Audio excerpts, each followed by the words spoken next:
Welcome to the Friday Night Recap Show. Mark Rodgers here with you. We are going to talk to a lot of teams in Class A, Class B Division II coming up here over the next hour and a half. I'm joined tonight by Adam Diesselhorst and Coach Shawn Shenk, who is in London right now, and it is tomorrow. This is the first time we've ever done a show. That's right. Some person is tomorrow and the next day. So, Shawn, it's great to have you. Tell everybody what's going on while you're in London. Well, first of all, man, just thank you guys for letting me be a part of this. Man, I sure miss coaching. I miss Oklahoma. And so this was a great opportunity for me to just jump on and hang out with you guys and talk to some great coaches. A lot of these guys are my friends. And so I'm really excited about that. Just real quick, my daughter's in a movie, a major motion picture. It's going to be on Netflix. We don't know when or anything like that, but she's filming in London. It's the film is Eloise, based on a famous popular little kids book, and she's Eloise. I mean, she is the main character. Her second guy is just Ryan Reynolds, some guy named Ryan Reynolds. So pretty awesome. So we've had a great day. Super proud dad moment. We got to be on set today and meet so many people just to see how it was done. I can't. If you've never been on a set, it's unbelievable. It is unbelievable. All the moving parts and how things work together. It was really cool to see. And just to see my daughter do that, man, I could go on and on, guys. I mean, I'm pretty proud dad moment. So my daughter's 10, by the way. How long are they going to be in London filming? Well, so they were here, started in November, and they were here for about 5 or 6 weeks, came home for Christmas for a week, went right back after Christmas. And they'll be here till the end of March, maybe 1st of April, so 3 or 4 months. And then she'll be back. They'll actually film a little part because the book is based on the Plaza Hotel in New York City, a famous hotel there. And so I'll actually do a little bit of filming at the hotel when they get back for a week or so, is what I've heard. That's awesome. We can't wait to see the movie. Pretty cool. When it comes out. That's cool. Fantastic. So tell us a little bit about what it's been like to be without basketball this year. Oh my gosh, you guys made me start crying. Just kidding. I mean, I've done it for 27 years, guys. Like it's I mean, nothing is more important than my family and my relationship with the Lord and friends and all that. But man, basketball and coaching and being an AD has been so much a part of my life, man. It's been hard, but it's been good. I've had more time with my family. This came up. We didn't know about this was going to happen, but God did and knew in advance. And so it's just worked out. It's been great. It's hard, New York City. I would never want to live here ever, but it's just the way it is, and we're making the best of it. So every day's a story, guys. I mean, we could have a whole show just on subway stories. I promise you, it is psycho. It's crazy every day. What's the biggest adjustment? I teach at, crazy. It's every day. There's a new story. It is just people in Oklahoma, like, be thankful for where you live. And the education in Oklahoma is really good. I promise you. Like, it's crazy here. It is absolute crazy. So, but anyways, it's great. We're learning a lot. We're growing and having a great time. Have you had any significant New York sports experiences?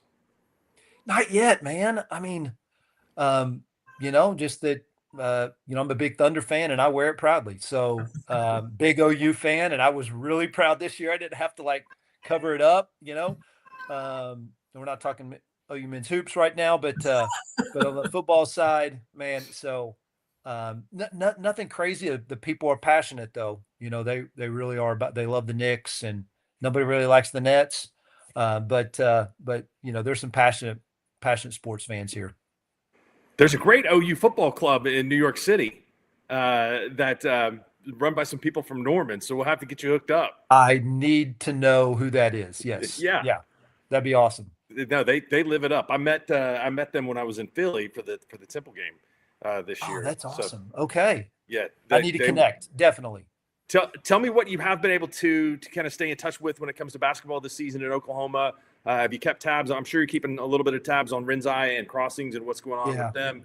They've played an incredibly difficult schedule and are hanging in there. And one of the teams that beat in Class 4A again this year. Yeah, he's not real happy with me about setting that schedule. But anyways, I knew they were going to have a great team. We had an unbelievable summer. And, so I obviously kept tabs through that. But then I've been there again. I've been there forever. I've got too many friends. I mean, the guys that we have on today, I know I would consider a lot of these people really close friends, and I keep tabs with all of them. I can't help it. I mean, every Tuesday, Friday, Saturday, and probably Monday, Thursday too, just in case.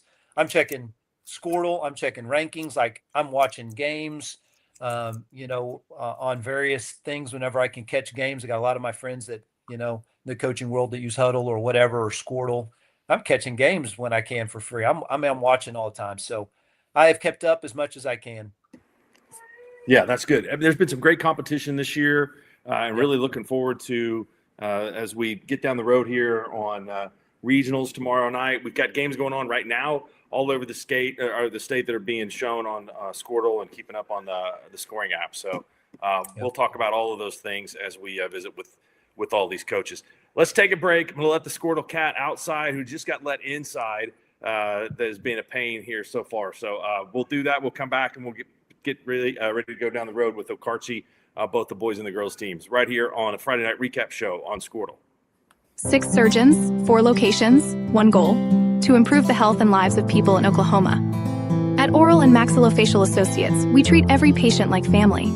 As the preferred dental implant and oral surgery specialist of the Oklahoma City Thunder, and with over 30 years of service to our community, we are trusted by professionals and dedicated to expert care. With 4 convenient locations around the metro area, we are here for you.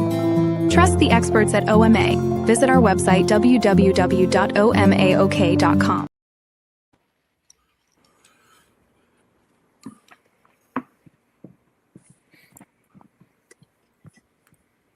Mark, one of the things that Shawn and I were chatting before we actually started the show, one of the things that I was going to ask Shawn what he thought about, they kind of, we talked about this, changing the playoffs up, having that winner's bracket game on Tuesday, and kind of want to know what Shawn thought about that, with the winners playing on Tuesday and instead of playing later in the week, coming out of a district win. What are, your thoughts about that? I mean, what I understand is they said some of the coaches got together and felt like it was a better advantage for the teams that had won district, gave them a little bit more time. And so did you like that move? I know there's been some moves made and the classification split, and kind of just would want to know what your thoughts are on some of that. Well, I do like the move, but I also see the pros to playing a Thursday, Friday, Saturday format as well. In terms of hosting and all those kinds of things, I think it also can help with the officials, which we all know is a challenge. And but I think, if let's say you've played on a Friday or Saturday night, you could use the weekend, have a practice Monday. It kind of goes more in flow with your normal regular season, which is a winner. Gives you opportunity to maybe play a Tuesday. If you win again, maybe you're playing later in the week. So again, allows some prep time, which as a coach, I'm a huge fan of. We took a full advantage of that. It takes away from maybe some of those all-nighters that happen on Thursday, Friday, Saturdays, which I always count it as a blessing. If you get to stay up and watch film all night, man, that's awesome. So I do like the change in the format, and I think it's cool. The classifications, there's so many ways you can look at that. Again, maybe it's because I have a little bit of Indiana blood in me. My dad grew up in Indiana, and we all know about Indiana State basketball before the change in 93, 94. Used to be just one class. I do kind of like maybe a little fewer, but again, when you're talking class, B, A, that have just hundreds of teams, and then we're looking at 6A's got 32. I mean, I don't have a problem with them trying to split that up and some stuff like that. It's kind of cool, as you look at the rankings and the people in play in A, B1 and B2. Man, it's so cool to see that there's some more kids and coaches that I know they're going to have an opportunity to win a state championship and a gold ball. And I promise you, in 30 years from now, no one's going to remember if it was you're a B2, you're a state champ. You know what I mean? State champ. Yeah. Sure. I think one of the big moves that has been made in the last couple of years that I absolutely love is stretching out the state tournament, so everybody gets to play in the 100%. big house. And 100%. I think that's also the genesis of being able to play a regional game on Tuesday, Totally where we play non-traditional games. There's really nothing to stop it. The old way, it was Tuesday, Friday. Everybody played Tuesday, Friday. There really wasn't any other days. Maybe you threw a Saturday in here, but playing on these different days, I think, is better for the sport. I love spreading it out so different people can get to the arena and see the games in person. I can't wait to get to the OG&E Center this year my gosh. to see the upgrade. We love the fairgrounds. and we love the fact that that's just such a centrally located place. I don't think it's really about the building. I think it was about the site, and so I can't wait to see games in the new arena. Hey. Totally agree. It was time to go, and I think everybody's excited about the new place. I can promise you, there haven't been many more joys than getting to play in that old building the last year, though. I'm just telling you, that was special. Of course, we also played the longest game ever in state tournament history. So if you remember that, but that was an incredible game, by the way. It was a great game. Yeah. Adam and I had a football game this year that was played in 2 different towns. We did. Yeah. Yeah. I think I heard about that. The Cashin game. Cashin game, right? Cashin Fairview. Yes. Yep. Power went out, so we drove over to Crescent and finished it. Drove over. That's right. How cool was that? It wasn't the wind, I don't think. I don't know what it was, but we did have to finish at another place. That's pretty amazing. We are gonna have a suite at the which I think is really cool that they opened those up. It's a great idea. It gives the OSA a little extra opportunity for some revenue. Gives companies like Skordle that have a lot of administration and superintendents that support what we do, and so we're gonna have a suite at all 6 sessions, semifinals and final sessions on Friday and Saturday. So that was cool. I got with Coach Hardaway, hooked me up with Mr. Lester, and he kind of explained it to me. And so we're going to have Sandy Jackson with Renaissance Architecture. We're doing it with them.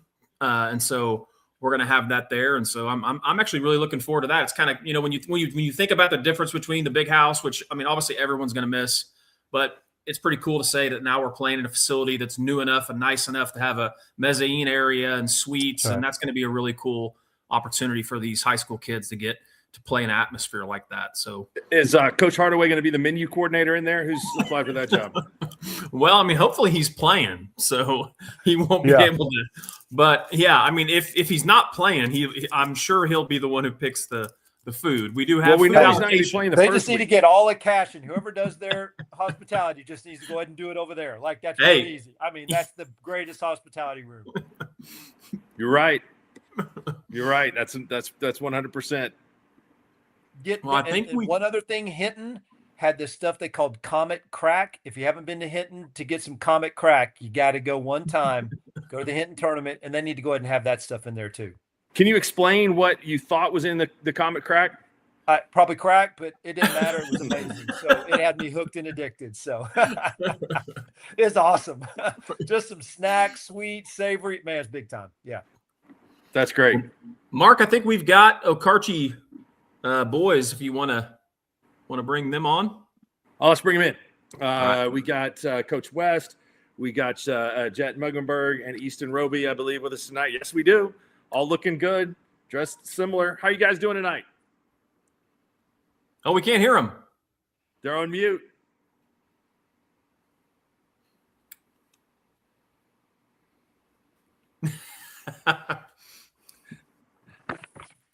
There you go. I think we can hear you now. No? Do we need to come back to you, Aaron? We may have the wrong guy running the equipment. We may have to go to the younger generation. Step in, players. That's right. That's what I always told my guys. There it is. Right there. Hey. Yes. Good. I'm using Coach Saw's computer. I couldn't get mine going. It was spinning and spinning, so we scrambled here at the last second. We're on. All right, Coach Taha's on deck. Hey, congratulations. You guys had another 99-pointer and are on a roll 24-3 right now, and you've got Arapahoe Butler coming up tomorrow night. And I got to tell you, it's probably a little bit of a bittersweet deal for tomorrow night because this is the last time these two guys are going to be out there on the floor with you in that gym. Yes, sir. That's what we were talking about earlier. Last home court appearance for these two. They've had a great career, many victories on this court for these two guys here. So we're hoping to bring it tomorrow one last time here. Shawn, they turned the lights out. They got a hype video and all kinds of stuff, that atmosphere. And by the way, Adam and I got to the game against Calumet last week about, I'd say, an hour and 20 minutes before tip-off, and there were 50 people in the stands there already that early. I mean, I've never seen anything like it. There were more people there an hour and a half early for the game than there were ever at Blackwell to see anybody play. We got great fan support here. They come out and drove for travel, but every home game this year has been completely packed on our side, and we're taking up half the other side. So we don't take that lightly. We love our fans showing up, and they're a big part of the reason what we're doing. Man, that style of play has to be part of it because it's awesome. Thank you. I appreciate it. It's awesome. If you guys are going to have a 3-point shooting contest in practice, Jet, do you win? Who wins? Who are we talking about? Teammates or coaches? Because Anybody, whoever's in the gym. I mean, you got to take yourself, but we got some guys that can light it up though. So Who would What be about your you? biggest Too humble, challenger? Jet. Golly, we all know. I know where I'd put my money. What about your dad? Can Yeah, you I'm actually talking do that? dads, Oh, cousins. here's what all you of do. that. I mean, hey, you get him down there in the post, he'll bang. He'll bang. he's got a decent shot. His wrist still flicks a little bit. His dad and I played together. He rebounded a lot of my misses. So. He rebounded a lot of my misses. That's great. Aaron, what's a bad shot? Is there a bad shot for you guys? We got to be on. We always talk about range, room, and rhythm. So as long as our feet are set, our hips and shoulders are pointed at the rim, we'll take it if you're a good shooter. So you got to kind of earn the right to shoot in practice, but we're not going to take it away from them if the shot and they're set. And really, a paint to great punch and spray 3, we love those. Man, I love your style of play, guys. It is incredible. And so I kind of have 2 questions for you real quick, if that's all right. Yes, So, sir. and maybe, Jet or Easton, one of you guys can also answer one of these. But first of all, Coach, it does seem like that in playoff time, the game becomes more of a half-court game. Now, obviously, it seems like with you guys, it doesn't matter if it's playoffs, if it's regular season, but it does seem to slow down, especially, a lot of that's because you face a lot of better teams. How do you keep that style of pace or your pace of play up still in that style of play that you have? And how do you prepare for maybe a game that's a little slower than what you guys want?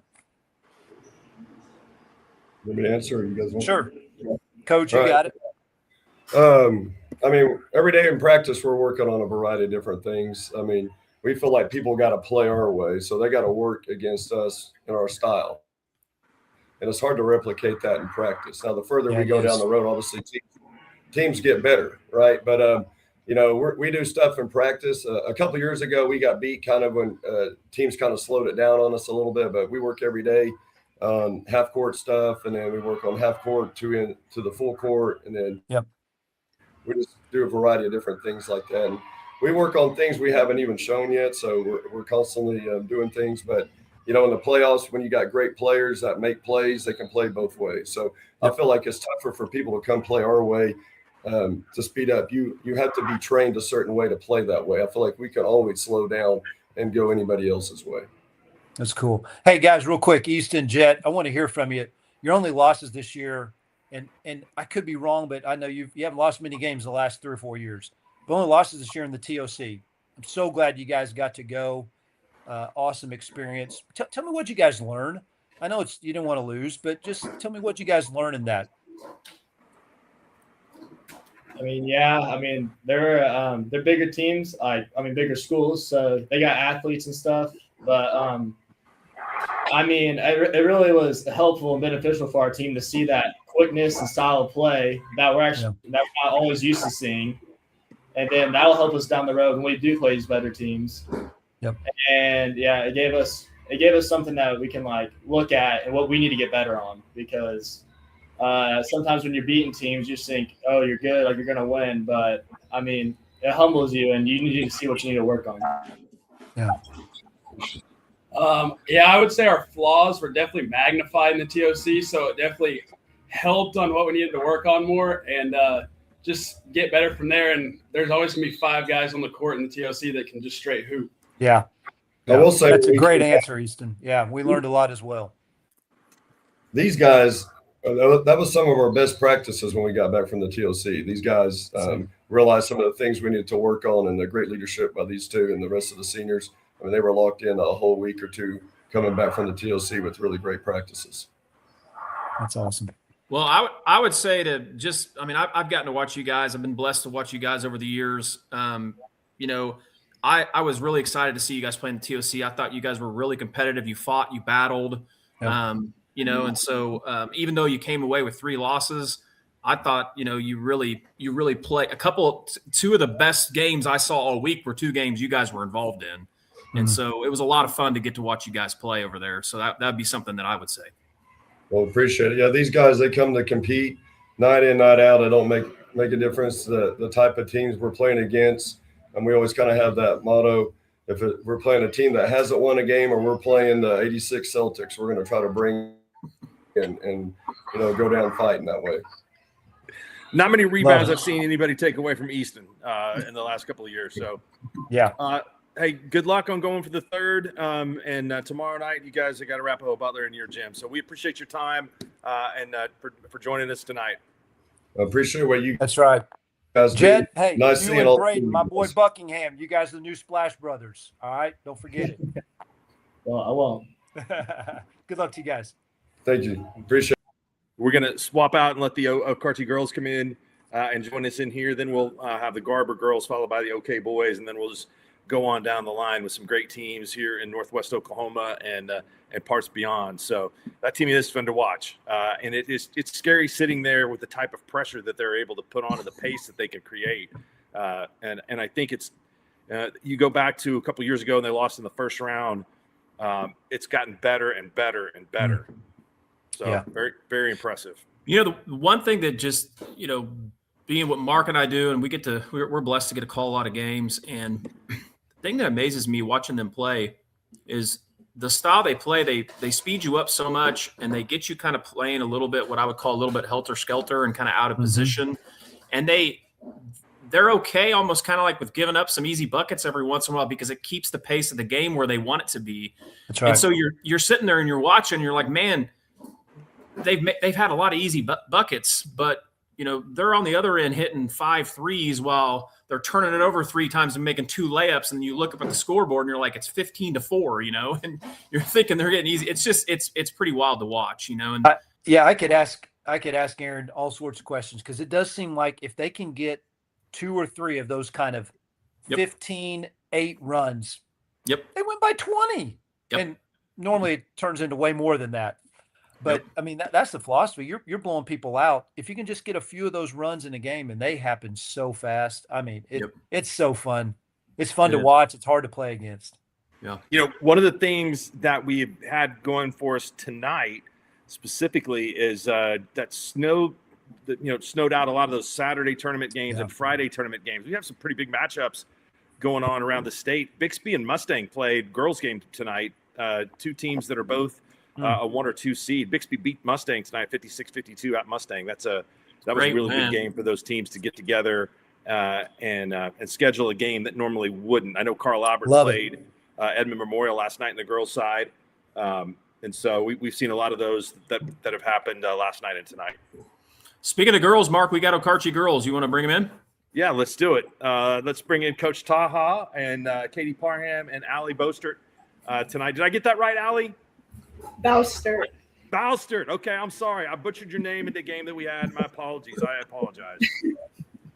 It happens all the time. Appreciate you guys. How are y'all tonight? We're good. How are you guys? Doing great. Good. You guys have Moreland tomorrow night. They're pretty good. They got a record of 22-5. Give me a little bit of information on what you've seen from Moreland. They do the little things right. Coach Toon does a great job with them, having them prepared. They're incredibly big. They got like 3 6-footers. They play really good defense. We're going to have to come out ready to go. Katie, you had such a great run in the state tournament last year. Both of you all, what did that mean for the program to be able to go and compete? Made it to the semifinals a year ago. To just show that we can go out and do anything we put our mind to, and we worked really hard as a team to do little things right on defense, and it showed in the state tournament. Allie, what about you? I thought just that we were ranked so low and no one had expectations for us, and we could listen to our coaches and go out and do what we were supposed to. Yeah. Brett, you got a lot of experience in a lot of different places. Tell us what it was like for it to come together there in Okarche last year. Every coach's dream is to play your best ball at the end of the year, and that's one thing we did last year. And I feel like we're heading down that path this year as well. These girls have been working incredibly hard, and they're incredibly coachable and buying in. And I really feel like we're playing some of our best basketball right now, right when we need to. They're fun to coach. They work their butts off in practice every single day, not just these two, but the entire team. And they've really bought into the philosophy and the mindset that I've tried to bring here, and I couldn't be more proud of them. When we said those fans were there early, they were there early for you guys. I mean, they were technically there early for your game because that was first. So. If you ever come to an Okarche game, there's blankets spread out across the chairs, saving seats because everybody wants to have their seat. What? They're there an hour before game time, making sure that they get where they want to sit. Own version of Sheshevskyville. There we go. Yeah, exactly. Girls, do you realize what kind of a special place that you all get to play in? Yeah. Yes. Coach West said it, and I'm going to say it, but the fan support and the following that we have here is absolutely amazing. It's not just when we're playing here in Okarche, but it's night in and night out. We always have more fans, and we couldn't do it without the support of the parents and the community, with all the excitement and energy they bring to watching us play as well. All right, ladies, that was one thing. If you don't mind, sorry, Mark. No, go ahead, Shawn. Ladies, I wanted to ask you: have you guys grown up in Okarche? Yes. Mm-hmm. Okay. The only reason I ask that is because this is how it's been forever. Yeah. Like, it's amazing. It is a basketball town. I love it. As a basketball fan, I love that town, and I love all the people. I've known a lot of coach. Of course, all of us knew Ray West there, and some of the great women's coaches you've had too. I mean, so it's a basketball powerhouse. It's an amazing place. So, ladies, as little kids growing up in that town, what does it mean to now be playing on that court? I know it's not the old gym, but the new gym. What does it mean for you guys to play there? Now, the little girls that you were now watching you, what does that mean to you? It means a lot to me because my cousin played and they went all the way to the finals, and I remember watching that and just wanting to do that, go to the big house and play here, and that's what we get to do now. Yeah, same for me. I'd always watch, and I'd have a bunch of role models to look up to, and just going to the state tournament and watching them play really put a dream. That's awesome. And I got to fulfill it this year. So I asked the guys earlier who's the best three-point shooter if they were going to have a three-point contest. First, tell me who is the best guy three-point shooter, because I know you all will know. Who's the top girl three-point shooter, and could the girl beat the guy? Yes. She said yes. Great answer. Katie, is that you? Hey, I'd pay money to watch that. That'd be awesome. That'd be fun. I've seen Katie fill it up some. Yes. You don't want to throw any names out there? No. Okay, I thought we had him. Mad. Come on, you can't pick one. There we go. What if you guys cut down the nets in the new big house? Where is the one place you'd want to go eat to celebrate? Oh gosh. No. I could go last year. Not last year. That was good. I went to Olive Garden last Yes. year after area. Olive Garden? See, everybody else in the area would say Ishans, but you guys didn't say that. We ate Ishans here last night. I know. Katie said BJ's is where she would. There you She go. would want to go. Awesome. BJ's is somewhere we go as a team quite a bit. The girls love the Pizooki's really good Pizooki's. there. That is There good. you go. The pizza's good. Coach Hardaway texted and said that Aaron West could fill it up, that he'd be deadly in a three-point shooting contest. Hey, thanks for saving the show tonight. We appreciate it, Brett, since you know how to work a computer. Thank you all so much. That's all right. Appreciate y'all. Good luck, ladies. All right. Good luck. Okarche takes on Moreland tomorrow night. That game is at Okarche. The Okarche girls 21-4, ranked number 5 in Class A, and Moreland at 22-5, ranked in the second half of the top 10. So that should be Coach. a good one. Coach Taha's right about Moreland. I saw them on Skordle the other night playing Fairview girls, and they are huge. I mean, they have some big girls, and they can play around the basket. Obviously, haven't seen Okarche play. I think Okarche will be fine. Okarche, they defend really well. Their girls team does. They suffocating defense and very fundamental. Take really good shots, and so I see them going a long ways. I really do. We're going to stay in Class A, right? Yes, we are. We're going to have Luke Broadbent and the Garber, and we're going to have to do kind of an interesting screen. You're going to have to bear with me in my skills. 1 second. You got skills. I know. I'm glad you're running the tech and You can not get me. this done. Look at that. I did it. There we go. We got Mandy Bell and Nevaeh Fincher with us too, and Coach Broadbent. Garber girls are 25-2. Why aren't you guys ranked higher? Luke, can you hear us? That's a great question. Yeah, I can hear you. I think they're I thought you were ready asking to that. answer that. I don't know. That's a pretty good question. We've all thought the same thing a few times, but you know what? I mean, at the end of the day, we still have the best playoff system around. Everyone gets a vote, and I say that all the time. You know, you're gonna have to beat somebody good anyway, so we'll have to, do that anyway. So it doesn't matter to us. What's it like being back in Northwest Oklahoma? There's a lot less trees, and no shade, but probably a little more teeth. So, and I love Red Oak. I love those people. They're so great. I'm just joking around, but no, it's great. We love being back out here, and we're fortunate to be at a place like Garber. It's a great place. Tell us a little bit about the girls that you brought on the show with you tonight. I've got my two senior girls, Nevaeh Fincher and Mandy Bell. This is obviously my first year there, so I've asked these girls for a lot. I've asked for a lot of their time this summer and now, and so I thought I'd love to have them on the show with me tonight. So. You guys, Coach, I wanted to ask you Yeah, go ahead, Shawn. Coach, I wanted to ask you real quick. I know it was your first year. I'm just curious, what have been kind of the values, the culture that you've wanted to instill there in your first year? That is a really hard thing to do in a first year. I don't care how good team you have coming back. That's a real challenge, and it sounds like your team has really bought into that. But what are the things that you've really tried to instill in the program there at Garber? Well, I think the main thing is just that I really wanted to instill that they've got to spend extra time in the gym when it's not me up there with them. And we did a shot quota this summer, something I stole from Coach Llewellyn. He's helped me out a bunch. And we did a shot quota, and I had everybody make it, and they made their goal of shots in July.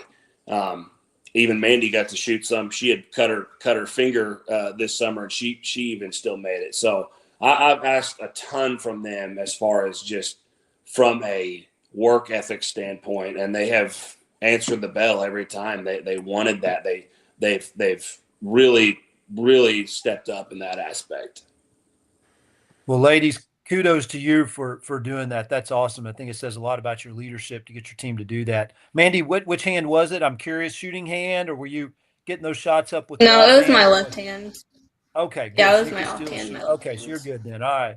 Well, ladies, real quick question for you guys. Like, I always think that, in the playoffs, and you guys know this too, your coach knows that little things really matter.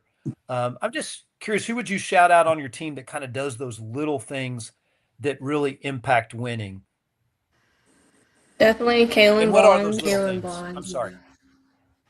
Offensive rebounds, a lot of good putbacks, and she reads the floor well. So even if she can't put it back, she finds the open girl most of the time. So awesome. she's really good at everything she does on the court. So you guys get and to play Aubrey Ripley. Steiner. I'm sorry. Go ahead, Aubrey. Aubrey Steiner as well. She makes really good passes, and she sees our post well, so she gets a lot of those good high lows in. And when she's open, or if she's not open, she has a great shot. So You guys Shout are out playing. to those teammates. Love it. Yeah, that's awesome. You guys are playing Ripley tomorrow night at Ripley, and we've won 14 in a row. You guys have. So tell me a little bit about Ripley, the Warriors. I mean, every team that you play is beatable, so you're gonna have to play good and have good defense, and I think we'll be able to handle them pretty well. I'm really high on him. I think that Caleb Hoffman is one of the best guys around, and I think he's worked really, really hard at this team. A team that lost a lot off of last year, and they have not missed a beat now. So we're going to have to play extremely well to win. I mean, it's the regional finals. It's supposed to mean something, and you need to play somebody good, and we're going to get to do that tomorrow night. This is about the time of the year where the gyms start to really fill up. I mean, I'm sure there's going to be a great crowd there. They're playing on their home floor, and I know there'll be a ton of fans from Garber that are going over to see that. We're going to visit with OK, who's going to be there tomorrow night after you guys, too. So it should be awesome. We really appreciate you guys' time. We'll look forward to seeing you down the road. Best of luck to you guys. Thank you. Great to see you, Coach. Thank you. Yeah, 25-2 and not in the top 10. I can't believe that. And their 2 losses are close. I mean, they've got a really good team. I think that they're kind of a sleeper in that class. Yeah. I've gotten to watch them play. Obviously, being here that they're in the Enid area, it's easy for me to get over there and watch them. Actually, believe it or not, I coach Luke. So Really? I can't take credit for his ability or his coaching talents. He didn't learn anything from me. He obviously learned from somebody a lot better than me, because I don't think we won more than maybe 10 games when I was coaching hoops at Cashin with Coach Shack. But it was a good time. He was a great kid. You could tell early on, Luke was just one of those guys that just picked it up. He was a great team player, and so, when he got out of college and told me he was going into coaching, he's one of those guys I always knew that would be really good at coaching, because he cares a lot about people, very dedicated. And his girls, man, that's a tough deal. You've had a coach there, and Coach Davis, that's very successful for a lot of years, and program that's won a lot of games. And Luke came in there, and hard it's to a tough follow. spot. Yeah, and he left a great place. I mean, Red Oak girls are they were good. ranked. Yeah, they're ranked number 1, I believe, or number 2 in B1, and that was a tough decision for him, and it was a family decision, and he's fell in love with Garber because there's great people there, great kids, and but they are good. I think they are definitely not rated high enough. They're a very good team.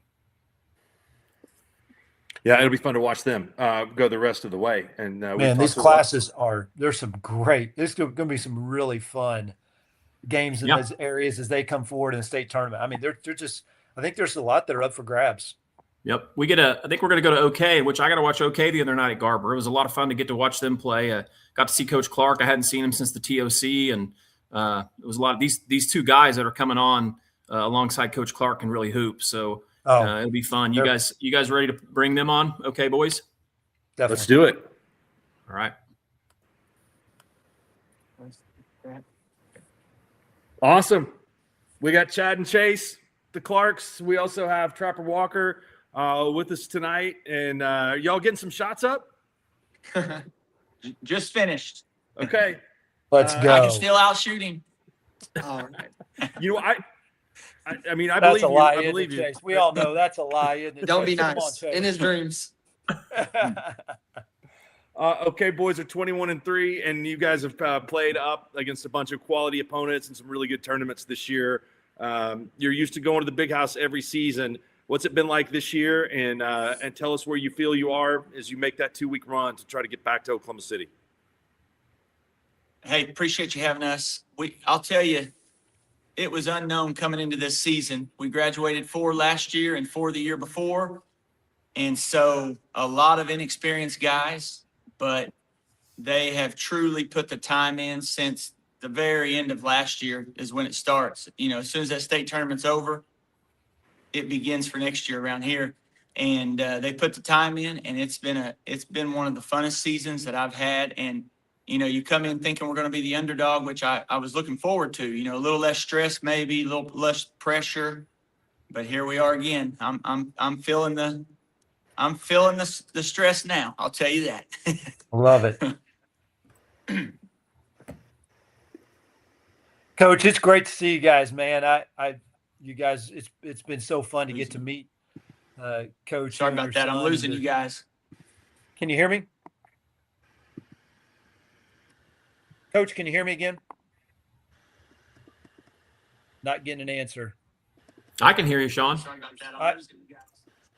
Yeah. Chase, Chad, anybody? Can you not hear Shawn? I can't hear them, so. I can hear y'all. Oh, you can? I got you now, maybe. Yeah, I can. All right, we're good. Oh, Awesome. Trapper, Hey, talk to him. Hey, Trapper, you as well, man. Hey, guys, it's just been great to get to know you guys from the TOC and see what you do. I'm big fans.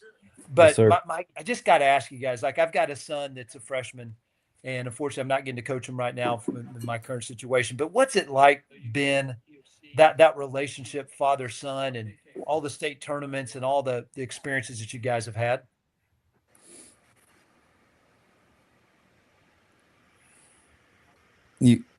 Chase, you want it or me? They're Trapper, not. we're gonna talk. Hey, we're back Trapper, now. we just Sorry. got to talk to you, man. Okay, go ahead. We're Okay. ready now. They're back now. It's been good. I mean, we've had 3 losses, but we've definitely grown from those 3 losses for sure. And just having Coach Clark, really good coach. He's just always honest about next play. So Trapper, what makes basketball in OK so special? A lot of tradition there. I mean, what's it like growing up in a town where basketball is as important as it is? Oh, it's a lot. I'd say the main thing is just like being in the gym every day. And I mean, like our 2 assistant coaches, I mean, we have 7:00 shoot arounds till 7:45 every day. And so, I mean, I think that's a big part of it. And just Coach Clark always like engraving, like God is going to put us in situations that we can get out of, you know what I mean? Love it. Coach, can you guys hear me yet? Still not. That's okay. That's strange. Can they hear Mark? Trapper, we can hear you clear. We just can't hear anybody else sometimes. Cutting out. I really wanted to ask you guys just how it's been as a father-son and getting to enjoy those experiences together. What's that been like and for these 4 years? I don't think if you could tell us what they're telling us. Okay. That'd be great. Here, let's try this. Hold on a second. I'm gonna try something. I'm gonna try my production skills real quick. Okay, here we go.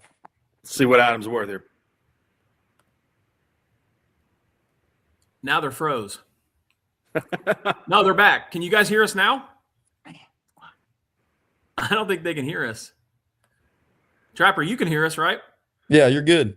Trapper, give us a scouting report on Ripley. Carry it. Yeah, I want to hear about Ripley. That's right. Yeah, you got a long trip. That's kind of a long drive for you guys having to play what you've had to the last 2 weeks. Yes, sir. They're big and physical, but I mean, you just gotta have the mindset that every team is beatable. So I mean, if our team just goes in there and plays like we should, I think we're walk out with the dub. When you have those long bus trips, what do you have a routine on there? Do you have music you like to listen to or games you like to play? Just sit back and relax, listen to some rap, Hey, Trapper, I wanted to ask you. You guys lost a lot of players. Graduated a lot of guys in the last few years, and it's a great team. What are some of the roles that you yourself and some of your teammates have had to step into this year? Well, I mean, for me personally, last year was more like I was a defensive player, and then this year I've had to step it up to the offense and the defense. But I mean, we have guys like Austin Allen, and he's always guarding the big against the other team, and he's done really well this past year on that, and he's rebounding really well. And then we have Kobe and Braden and Talon. I mean, they're knockdown shooters. And Chase had a great game last year at the state tournament. I can't remember, he scored 36 or 38 or something like that. What's the hottest you've ever seen him in practice or a game? Oh, I mean, we played Porter I think it was like a month ago, and he had, I think, 53 or something like that. He had like 10 threes. It was pretty crazy. Dang. Almost got that double nickel. You get to guard him in practice? Some. Chase, can you hear us? Yes, sir. I can hear you for sure. Okay, Adam's done some great engineering work. That's awesome. Fairview High School will be proud.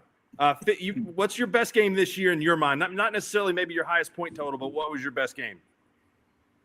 I'm going to be honest. I think the last game that we played against Afton was probably my best game overall.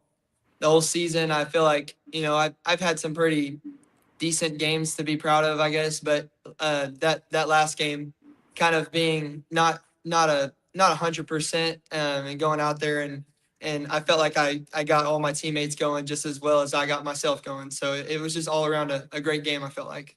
Where is your point total stand right now? 2065. Wow. Try to do the Congratulations. gazintas in there.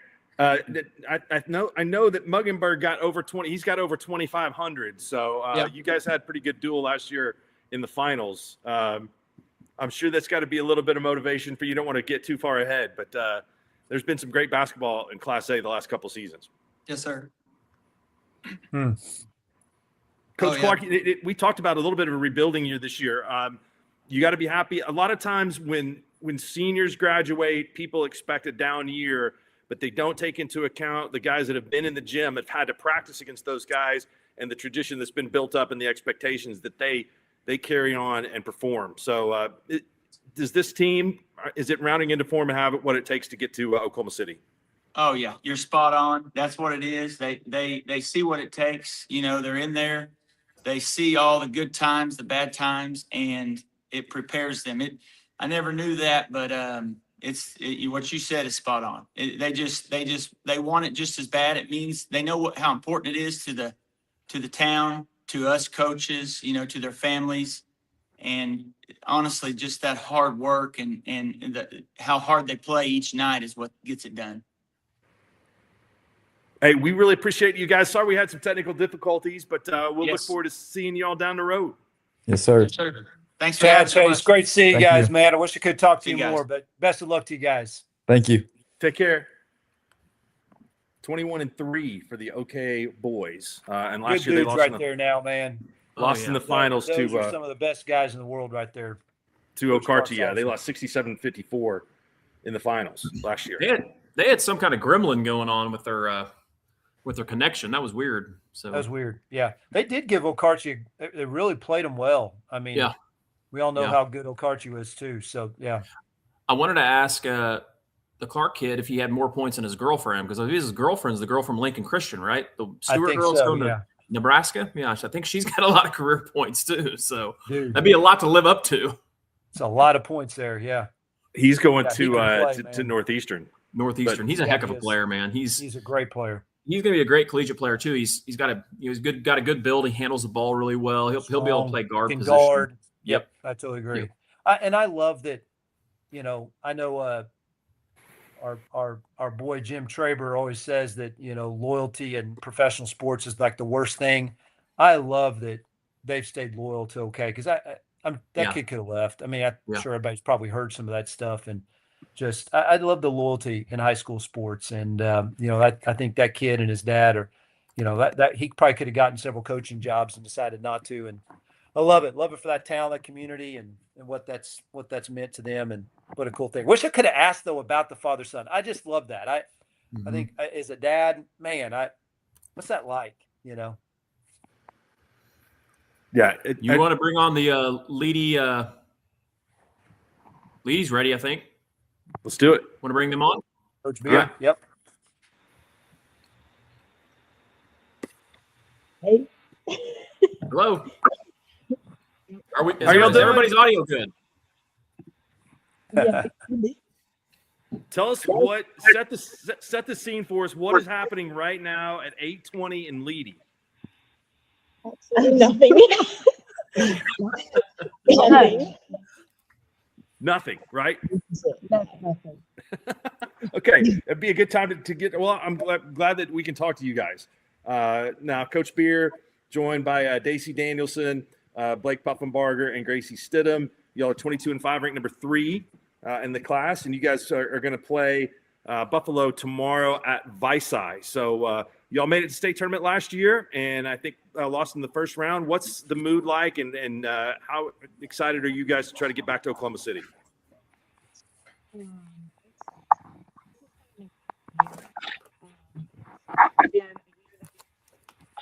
Oh, we can't hear her. Can you hear her? I can't hear him.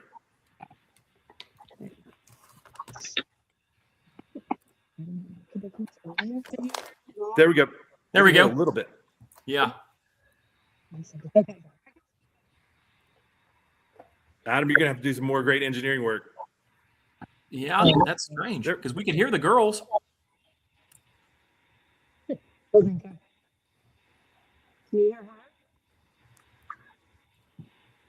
Here, hold on. I'm gonna remove you guys and add you back in, okay? Just 1 second. It was a little, I think it was a little muted. Could barely hear them. Yeah. Yep. Yeah, you could hear the girls. All right, we're gonna bring them back in, okay? You ready? Okay. All right, girls. Can you hear us? Yeah. Yes. Much that's better. good. There All we right. go. Turn it off. The greatest engineering discovery of all time is working tonight. Turn it off, turn it back on. Like the old Nintendo. Yeah. Just tell us so far about the season, where you guys are right now, ready to play in the regional finals.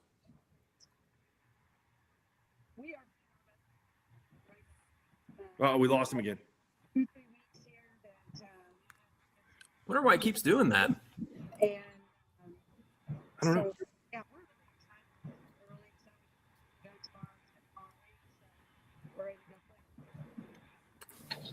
Can you, Coach? We can't hear you, unfortunately. Okay, there we go. We're gonna get up close and personal. I'm sorry. Didn't hear anything.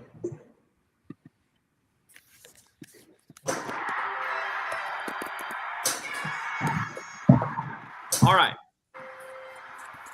Mark, did you just hit a home run? That is my pinball machine that went off. Sorry, it's That's awesome. it's an NBA pinball machine.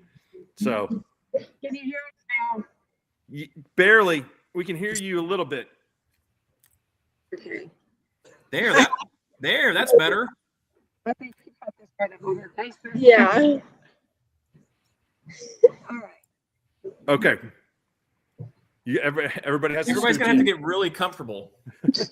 We're Tight knit team. Coach Beer, you may have to lean in towards the middle so we can hear you when you answer the question. That is weird. It is weird. It's like you can hear them at first, but then when they start talking, you can't hear them. Yeah. Let's see if we can talk to Coach Beer's daughter, and then see if we can. And then we'll bring them back. Yeah, That's a good idea. work them back in. Okay. Okay. Here we go. All right, we're going to Canute next. Tatum Ridling, Destiny Jackson, and Kendall Schuster are joining us from Canute tonight. What's going on? How are y'all doing? Good. Pretty good. We've got Can you hear volume. us? Tatum, has your Tell mom Mom always to had step her problems game with up. technology? I got to see you guys play a little bit at the Skordle Festival in Hennessy. Really impressed. You guys handled Pahuska. They got a really good player. Tell us a little bit. I know you've got a fairly young team, and so what has this season been like so far for y'all? It's been very good. I'm really proud of all of our girls working so hard, and we've just stayed true to ourselves and just go out there and play our game. I'm really excited for this playoff run. I mean, you all got a lot of highway miles. You got to come all the way to Yukon to play tomorrow night. I mean, I think that's probably something that you all are used to, right? Yeah, well, there's a lot of our away games are at least an hour or so. So yeah, the road doesn't bother us too much. Your loss only, I mean, early in the season. Are you guys peaking right now and playing some of your best basketball? Yeah, I think that we're playing really well right now. This group of girls, they just mesh really well together. They're just a really tight-knit team, and I feel like they have a lot of chemistry, and they go out and they just play hard every night and practice. It's probably one of my most competitive years of practice, just them going against each other, and so it's helped them grow. But yeah, I'm excited, and I think we're doing some really good things right now. We're going to talk to your mom here in a minute, but I mean, tell me about what, if you had to describe to a complete stranger what high school girls basketball was like in Western Oklahoma for the small schools. It's incredibly competitive at all these classes. I mean, you can run into a good team, 2A, A, B, all the time. So there's no lack of competition out there and a lot of fans. No, it's every night you better bring your game, and as coaches we better prepare because there's a lot of great coaches out here and a lot of great players, and so it's very competitive, and I think it makes every team out here even better because we know there's not a night off. So and the community, the fans, I mean they're amazing. I mean you get some really good games going and the fans going back and forth. So it's a very exciting atmosphere a lot of times, and like you said, a lot of great teams out here.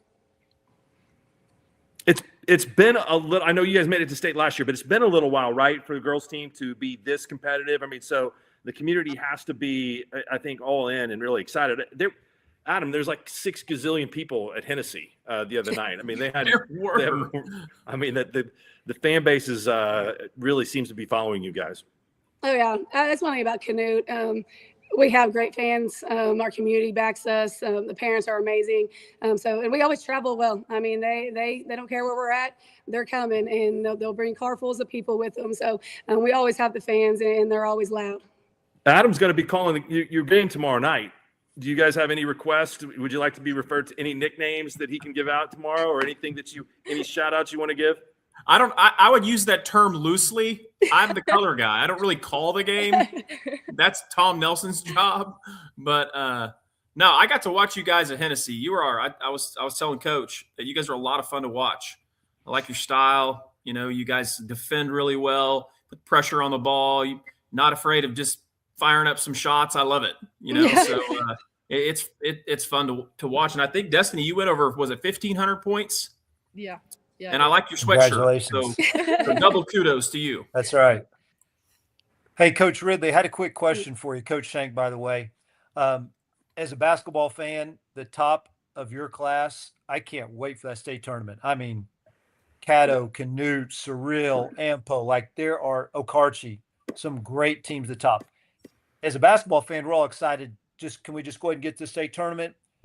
But as a coach, how do you keep your kids grounded right now and try to not look ahead to those incredible matchups and things that are coming down the road?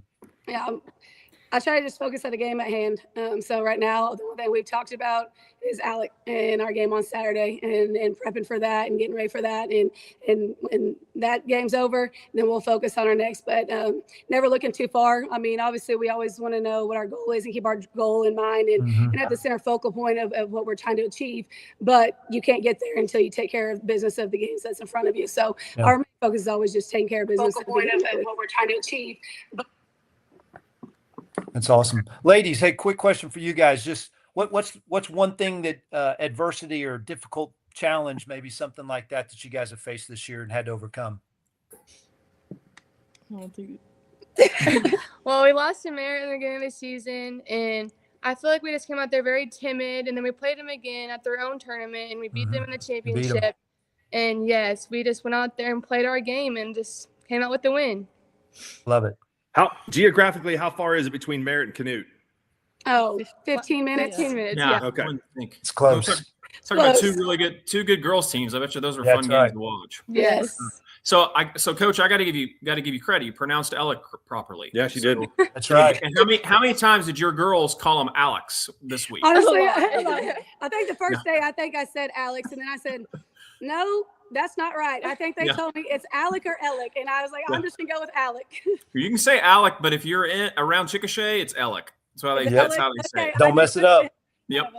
True Oklahomans right there. True Oklahomans.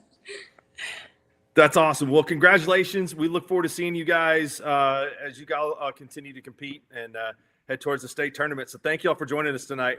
Thank you. Thank you, guys. Best of luck, everyone. Credit to them too for setting up the shot right there by the Trojan. I mean, they did a great job. Impressive. The banners in the back, like it was come good. on. The shot was perfect. It was excellent. Stuff. We're gonna go back to Leedy. I think they've got it. Okay. Good. Leedy, are we live? Should say something. Can you hear us? Can you hear us now? Yeah, we can Yes, hear we you can all. hear Can you you. hear us? Yes. Okay. This may be the first time in history someone in London has talked to someone from Leedy live. Guaranteed. Guaranteed. Sean's daughter is filming a movie with Ryan Reynolds in London right now. I'm a proud dad, guys. 10-year-old daughter. She's in a movie called Eloise, and you'll have to watch it when it comes out. It's pretty exciting. So it's only 2:30 in the morning here. Come on, nobody can be tired. Let's go. I'm like Scott Van Pelt. They don't know whether to believe you or I'm not not. tired. Adam, what's your dog's name? Sayla. Sayla. Okay, excellent. All right. Well, hey, we were looking forward to talk to you guys. Tell us a little bit about this season and your pursuit to get back to the state tournament and what is a really competitive environment for girls basketball in Western Oklahoma. This has been a great season. It started out with a little bit of a different look. We've had some injuries, and so I've had an opportunity to develop some young kids that I didn't really see that in the beginning. So proud of those ladies. They carried us through about 12, 14 games. Then we were able to get some of our starters back, Blake Puffenberger, McKinley Carpenter, and right now I just feel like we're starting to just gel and just come together, and we've just kind of been waiting for this moment, and we've got a great supporting cast, the most depth I've had, and I don't know when. So I feel really good about where we're at. When you say depth, how many players do you have out? 10. And that's a lot, right? That's a lot. You guys, I mean, Leedy's got great tradition. You're all trying to go to your 24th state tournament. You've got the one state championship, and we've talked about what this means to the community. I know every time you guys play, there's a ton of people there and a bunch of high expectations for that. So what is having that kind of support do for you girls as you guys try to make it to state? It's really encouraging to know that we have such a big community supporting us and coming to watch us. So definitely the community. Yeah, it means a lot when people show up and support. Growing up being one of those people in the crowd supporting has always made me long to be the person on the court that everyone's cheering for. And I'm just soaking in the last moments of being in that position. That's really cool. Awesome. To have a chance to make it much more special. To know that you've been sitting there watching, waiting for your time. That's awesome, Shawn. Yeah, that's incredible. Ladies, quick question for you guys. I love hearing about what you just said there. Growing up in a small town in Oklahoma, there's nothing better. You've seen those great Leedy teams that you were as a little kid, and now you're the ones those little girls are looking up to. What are some of the things that you've got an incredible coach, by the way, one of the best in the state. What are some things that Coach Beer has taught you, ladies, that you think will kind of carry on, maybe even after your playing days are done? I would say Coach Beer really encourages how we carry ourselves on the court, and that's something that is important to me. It's about how you witness to other people and how you present yourself, and that is looked at, especially when you're on the court in front of a stage, like an audience that we always perform in front of. She really harps on giving a positive outlook on the way people view us. So it's awesome. It's a great answer. Great stuff. Sure. Yeah, tell us a little bit about your opponent coming up. You guys play Buffalo at Viside. Well, we played them right before Christmas, and that was actually the game that Blake Puffenberger came down with a stress fracture. And so that happened just right after the first half. And been doing my homework. They're a much improved team. They've got good athletes. They've got good length. And we've been prepping really hard all week long. So I just have a gut feeling that we're really ready and looking forward to finally get to step on the floor and put it all together. That's awesome. We wish you guys the best of luck. Whoever engineered the fix of the audio, give them a merit badge or give them 3 hours of credit. That's my other daughter, who is my assistant. That's awesome. Coach Miller, she saved us. Way to go, Coach Miller. Extra McDonald's on the way home then. There you go. There you go. Is there a McDonald's in between Leedy and Buffalo? There's one in Yukon. Come on. Oh, my bad. You know, they're not going to Yukon. No, that's right. That's right. Never mind. That was Canute. That's Canute. You guys can get McDonald's at some point. Your other daughter. Hey, thank you all. We appreciate it. Good luck. Best of luck, everybody. Thank you. Bye. Thank you. Hey, how dare you tempt them with McDonald's? Hey, go an hour and a half out of your way. It doesn't matter. Go to Mickey D's. We didn't get McDonald's in Blackwell till 1987. And so Really? it was always rubber sandwiches that we got in the bus for the way home. Rubber sandwiches, like the chuck wagon or the double charbroiler at the gas station. That's right. Yeah. Those Most weren't of the bad. time, if you live in that part of the state, I mean, they'd already shut down the fryer with the chicken and the JoJo's and the pizza pockets. So you had to go with the rubber That's a sandwiches. shame. That's a shame. Yeah. I do remember one time with Coach Hoffman. I think we were in Western Oklahoma or Western Panhandle of Texas playing. Oh gosh, I don't remember who it was. Maybe it's Lubbock Christian or somebody like that. And we played awful. And Coach stops at like a supermarket, comes back with like a bag of bread and some peanut butter. And is like, you play like dogs, you eat like dogs. And I mean, woke us up. That's awesome. I'll have to ask Bob about that. That's not very nice. I mean, I may have made that up, but I sure remember something like that. Mark, I think we've got Glencoe ready. All right, let's go to Glencoe. What's going on? What's going on, guys? Hey, Garrett, how you doing, man? Good. You guys doing all right? Yeah, good. You look like you got more than just a couple there. You've got with you tonight Maddox Schubert, also Cameron Racy, and then a whole bunch of other guys, right? Oh, yeah. Love it.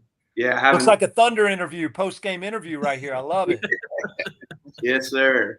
Hey, how was the environment Tuesday night? It was packed. Glencoe loves their basketball. I mean, the tradition there, and there wasn't a seat on our side, and we filled half the other side too. So it was a great crowd for us. You guys got stuck in a pretty tough regional. You've got Wilson from Henrietta that's been at the state tournament the last couple of years and has a state championship under their belt. And then, of course, you've got on the other side a Hannah team that you all know, I'm sure, a little bit about.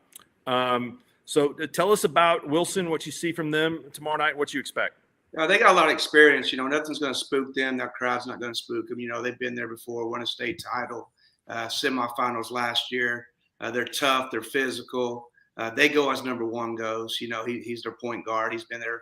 I think he's a senior, 1,500 plus points. He's just strong, gets to the rim. What worries us a little bit is how they bang the offensive glass. We've got to be able to box out and get out in transition and take care of the basketball. Shawn, go ahead. Yeah, number 7 versus number 9, Coach. I've seen Wilson play as well last year. Super athletic team. Just, Coach, what do you think are kind of the keys to not only the regional finals game, but just as your team moves forward, and how what do you think is going to be the best?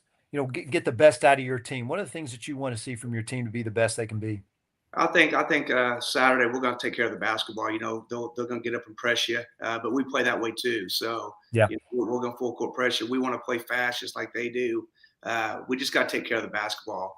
And I think if we can box out and get out in transition, we're going to be just fine. But we're going to have to box out. They kind of worry me a little bit. They bang the glass, real physical team. So, and like I said, nothing spooks them. They've been there, they've done it.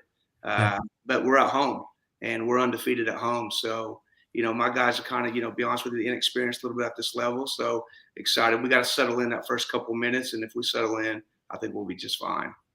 Shawn, they went and played at Crossings. They took on your guys. Played my guys, man. It was tough too. I know you guys played them well. So, and what do you, Maddox, real quick, I just want to ask you, you guys have played, the schedule is pretty good, and playing a team like Crossings in a much larger class, some great athletes, some great guard play.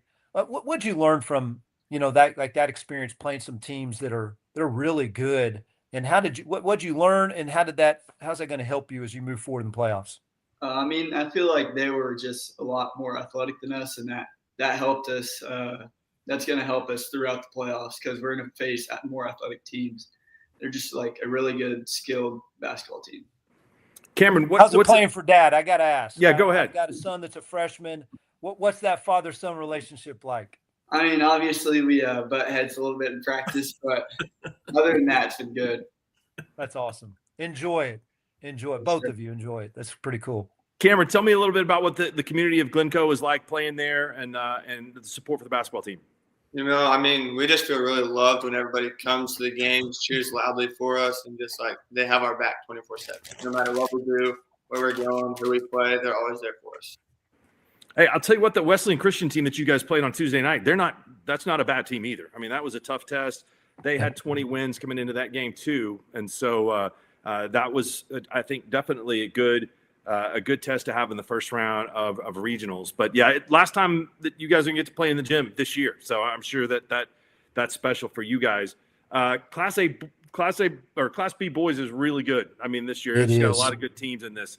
How do you kind of handicap the field, and what have you seen, Garrett, from some of the teams that you all have faced this year? You all have played up a lot and played some competition above your class. Yeah. We played Washington, we played Kellyville, we played Carlson Christian, we played Frontier 3 times, and I think that's prepared us for some of these better teams like Wilson as far as the speed of the game and the physicality of it.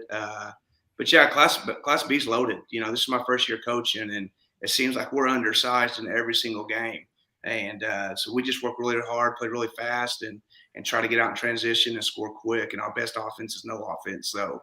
But it's loaded. This side of the bracket, man. Westland Christian, I'll be honest with you, everybody I talked to, reached out to me and said, you better be careful. They're good.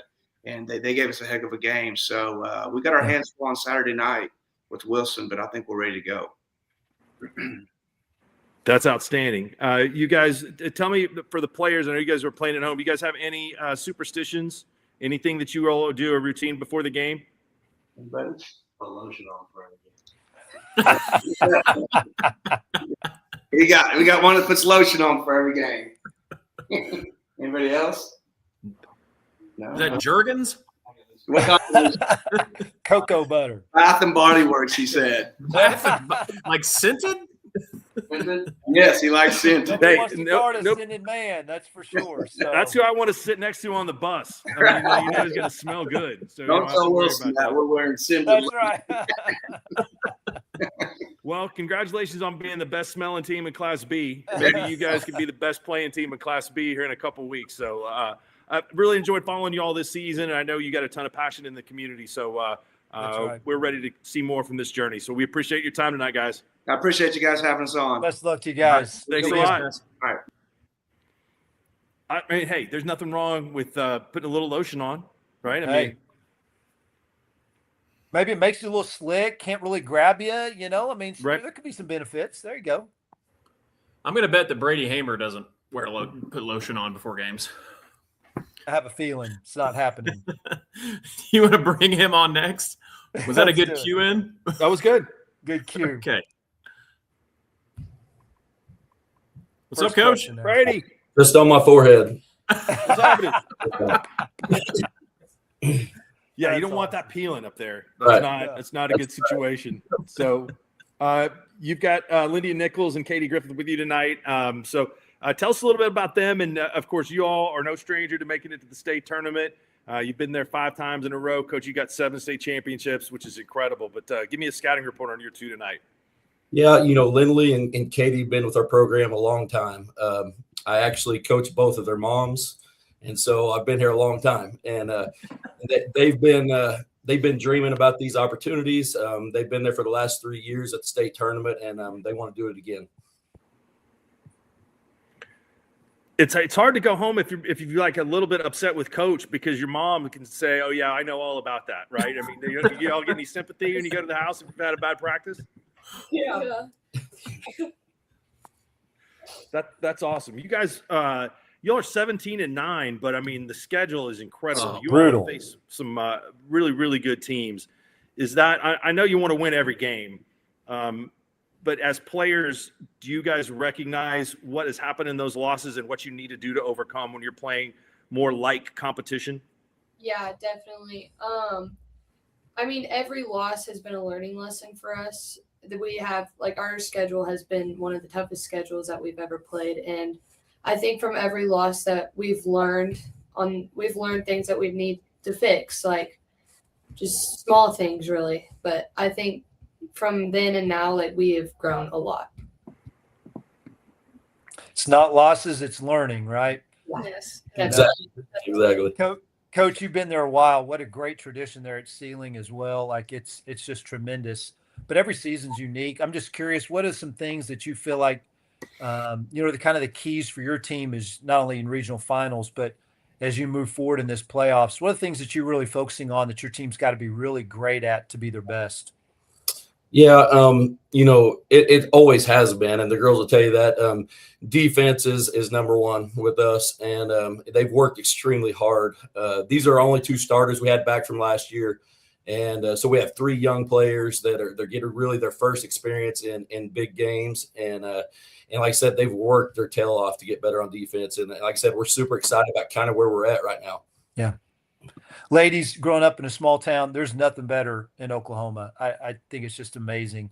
We've asked this question a lot of some smaller school kids. You guys growing up there, you used to look up to those young ladies who were the great players. Now you're the ones that those young girls in Sealing are looking up to, those future Lady Wildcats. What does that feel like now being the ones that everybody's looking up to, and what do you love about the small town feel there in Sealing? It feels really good. I was actually just sitting here looking at this picture in front of us, and it has the just tradition of Lady Cat basketball. And I remember sitting in those stands, the four Pete, and watching them, and just going like, I want to do that one day. And then now playing on the court, knowing that there are those girls out there who are looking at us and saying, I want to be like them one day. And just to know that community's there for us, it means a lot. That's awesome. Once this group gets to state, and I'm not only talking about Brady's teams, but I'm talking about the ones before him. They don't lose very often. 39-15 record at the state tournament is as good as there is, boys or girls, in terms of winning percentage. Maybe a few out there that could rival them, but not many in terms of that. Brady, impressive. Class A last year, Class B this year. Does it matter? I mean, Western Oklahoma girls basketball is good. B, A, doesn't matter. Yeah, you're talking about our schedule. I think we've played like 17 or 18 of our games so far have been against ranked opponents, everywhere from 3A to 2A to A to B. And it's just basically everybody out here, it seems like, is good. And so it's been a grind, but it's been a good grind. And the girls have just talked about this. Man, they've learned so much from some of our close losses, and we've had several close losses against really good people. And like I said, I think they've learned and they've improved from each one, and I think that is going to pay off dividends. It kind of already has, and like I said, we're looking forward to tomorrow for the same reason. Billy Tubbs used to say there's a game in a top 5 conference, like the Big 8 conference didn't matter. Like if they were playing a team out of conference, it was a top 5 conference. Hammond is kind of like a top 5 conference game.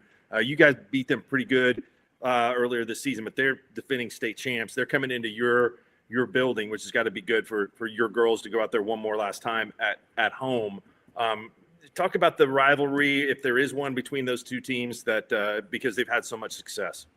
Yeah, we've had really good games against Hammond for probably the last 10 years, and it's been like every single night is intense. And so when you play those games, it makes you ready for the playoffs. It makes you ready for state tournament games. And like I said, they've been there too. You just mentioned they're defending state champs in Class B. And so those girls have all been there and done that. And our girls have been there and done that. And like I said, we're ready for tomorrow. That's awesome. I wanted to make a comment because we cover you guys' game against Omega, and I talked to Brady before the game, and I feel like you guys are really prepped for the playoff run. I mean, that week before you guys played, you played Surreal to a really close game. You win an overtime game against Cheyenne. You play Omega in a very competitive game. The following week, you're leading majority of the game against Alva, who's another really good girls team. Yep. So I think if you girls, can take that into consideration and realize what you talked about, they're not always, they're lessons and not losses. I think you guys have it can make it a long way for sure. Yep, we're looking forward to it. All right, we'll see you guys. We appreciate it. Good luck tomorrow night in that last game at home for you all this season, and we will see you down the road. Thanks so much for having us on. Best of luck to you guys. I think we're going to change the schedule up a little bit. We're going to go to Viceside because they have to leave the gym because there's somebody in there trying to clean or something. So, hey, shoot the lights out. I love it. So we're going to Viceside. You guys ready? Yeah. All right, here we are. Viceside's ready. You guys ready? Hey, can you hear us? We can hear you. We have to clean the gym. Clean Oh, it. my bad. You guys have got to clean it. That's awesome. Holy Even cow, better. How are you guys doing? We're doing great. Doing Jeff, great. thanks for Thank your you. time, man. You got Mac Johnson and Isaiah Keaton and Eli Harrell with us tonight. Is that right? Yes, sir. Yes, sir. Very, very good. You all are having an incredible season this year. What has been the difference to elevate you guys all the way up to number 2 in the rankings? You know, I think we had a really good summer. That's when it started. This is my first year here. I was at Hennessy with Brady Page for a long time. Finally got him back out here. He's with me. He's been with us second semester as my assistant. And, you know, our guys put in a lot of work this summer. We went through summer camps and stuff. And then our style of play is just completely different than what it was in the previous years. And, you know, we get out and run and press, and they play very unselfish, and you know, it's worked out for us so far. You got that 3-2 put in then, Coach? Yeah, that's what, you know what? I don't know that it's a 3-2. I think it might be Man, I don't know what it is either, and I've been coaching It's for 27 confusing, ain't years, it? so I think you're joining the rest of us. Yeah. It's awesome, whatever it is. Yes, sir. Yeah. Is the full court press 40 and the half court press 20? You know what? You have a scout it. I didn't know that. I didn't know that you're going to give our stuff away now. That's right. That's all David Page stuff. I mean, I can go out there and run it right now. Yes, sir. You know, David came out here about the guys they've been lucky. They've had Brady coming out here second semester has been awesome, and then David's came out to a practice and stuff and talked to the guys, and the Pages they've done great in Oklahoma for a long time, and you know Brady and I are best friends. I've learned a lot underneath him at Hennessy as an assistant, and you know, we went to a lot of state tournaments together and won a lot of games together. And you know, he's been my best friend for 9 years, so I'm glad he's over here with us now, and it's been a lot of fun. We're excited for the remainder of the season. Eli, 15 points, 14 rebounds. Is that right? Are your numbers going up since a couple weeks ago? Yes, sir. Is that 15 and 14 holding steady, or are you better? I'm hoping to get better. I had a couple games where I didn't quite do as good, but as long as we keep getting W's, I don't really care. It's a long bus trip. You used to be able to grab the book and add a couple of rebounds on the bus when the coach wasn't looking. So you get up to 18 or 19 a game. That's a good way to do it. Huddle now, man. Screwed that all up, didn't Yeah. Yeah, don't Yeah, tell I him. Well, did. we do our stuff electronically, so he can't do that.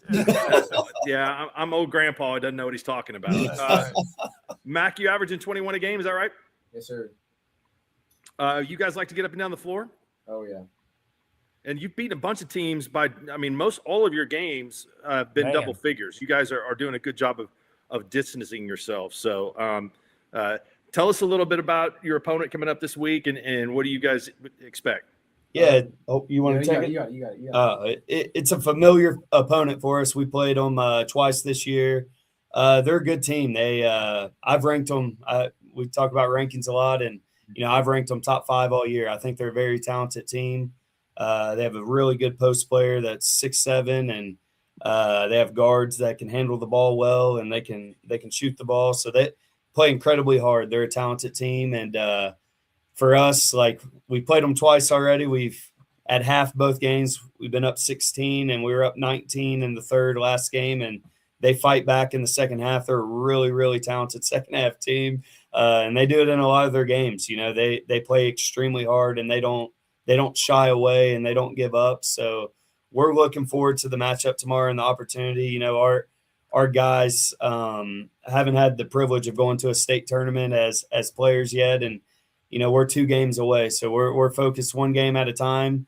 We're hoping that we go out there tomorrow and do what we're supposed to and have a good night. It's not. I mean, you guys have been to 7 state tournaments. Haven't been since 2020. Yes, sir. And so you guys are going to play Lady tomorrow night at home. That's the kind of point in time where the crowd and the community gets really excited. So it's got to be cool, I would think, for you guys to have everybody in Byside fired up, and really that's the biggest talk of what's going on in town is what you guys are getting ready to do. Oh, yes, sir. And Leedy's 15 miles down. It's going to be crowded in here. Yep. So it's going to be a packed house, and we're super excited. We're excited for the opportunity. I know the guys, they put in a lot of work all year, and we talk about like our record, and we've had a great record and stuff, but none of that matters. And we're trying to really focus. It's just one game at a time. And we're excited to get out there and compete, though. You guys, fellas, I wanted to ask you a quick Go ahead, question. I had seen that you guys hadn't made the state tournament in a few years, and I don't think any of your players said was 2020, so none of you guys have experienced that. And it is a special time of the year, but at the same time, you have to keep it normal and keep a routine. So, fellas, I'm just asking, what do you feel like you have to do to keep things in perspective, to keep the things in perspective, and not get too excited, even though it's a special time of the year? As players, what are you guys doing? What are you guys doing to make sure that happens? Go ahead, Isaac. Well, we just try to just focus, like Coach said, one game at a time. Don't overlook what we're doing. Just focus on who our next opponent is and not be too big-headed to think we're going to just automatically make it. We got to work on every single step to make sure that we're going to make it. It's awesome. So I've got to tell a memory about Visine, and it goes really far back, so none of you kids are going to remember this, but I know Coach Terrell knows who Coach Hardaway is at Cashin. Yes, sir. Coach Hardaway's first coaching job was at Visine. Yep. And I went out to watch Hardaway coach his first game, and they were playing a guy by the name of Jordy Mercer, who played in Major League Baseball. Yep. My dad actually also happened to be officiating that game. And it's really out of control. Like, the game is going really in the bad direction for Visine, for John. And my dad runs by John and blows a whistle and calls a timeout. And John looks at my dad and was like, I didn't call a timeout. My dad goes, you need one. He called a timeout for him. I talked to Jordy before I took the job out here. My superintendent coached Jordy at Tologa. Oh, nice. That's cool. Yeah, so a big connection there. And he told me exactly what everything I've heard. We have a great administration here and stuff. And I talked to Coach Hardaway. Funny story. He moved here from Cashin. So nice. So his mom taught awesome. at Cashin and moved here. So we went in scrimmaged over at Cashin over the break. So it was cool for him to go back and play some of the guys he grew up with. That's awesome. Did Jordy That's ever great. find out what that was? If that was a Bigfoot on his trail cam? Hey, I'm not sure about that. I'll ask him though. Yeah, his son plays with Brady's. Brady coaches our little GTA team in the city, and Jordy's son plays on that team. So I get to talk to him every now and then, and That's he's awesome. a good guy, really good guy. No lie. I think he had one on there. So, well, good luck. We to you found the guys. missing footage. Let's go. Yeah, good luck to you guys. We appreciate it. And thanks. Who's got the mop? I think we're gonna have Eli do it tonight. All right, Hey, double. Yeah, Let's he's go. cleaning up Gotta the clean glass, that and glass, he's man. cleaning up the gym. So, Yes, perfect way to do it. Thank you guys so much. See you guys. Good luck. See you guys. Hey, I got to let the cat in. Sorry. Yeah. Give me 1 second ahead. before we talk to You're Martin. good. Yeah. All right. We got, just to give everybody kind of a breakdown here, if out there watching, we have coming up next, we have Varnum girls, who will then be followed by Varnum boys. Then we will have Calumet boys, followed by Calumet girls. We will have Quinton girls, Dover boys, DCLA boys, and we'll finish up with the Omega Lady Raiders and Kevin Llewellyn. So it looks like we have Varnum girls ready. Do you want to bring them in? Let's do it. Coach Hadley.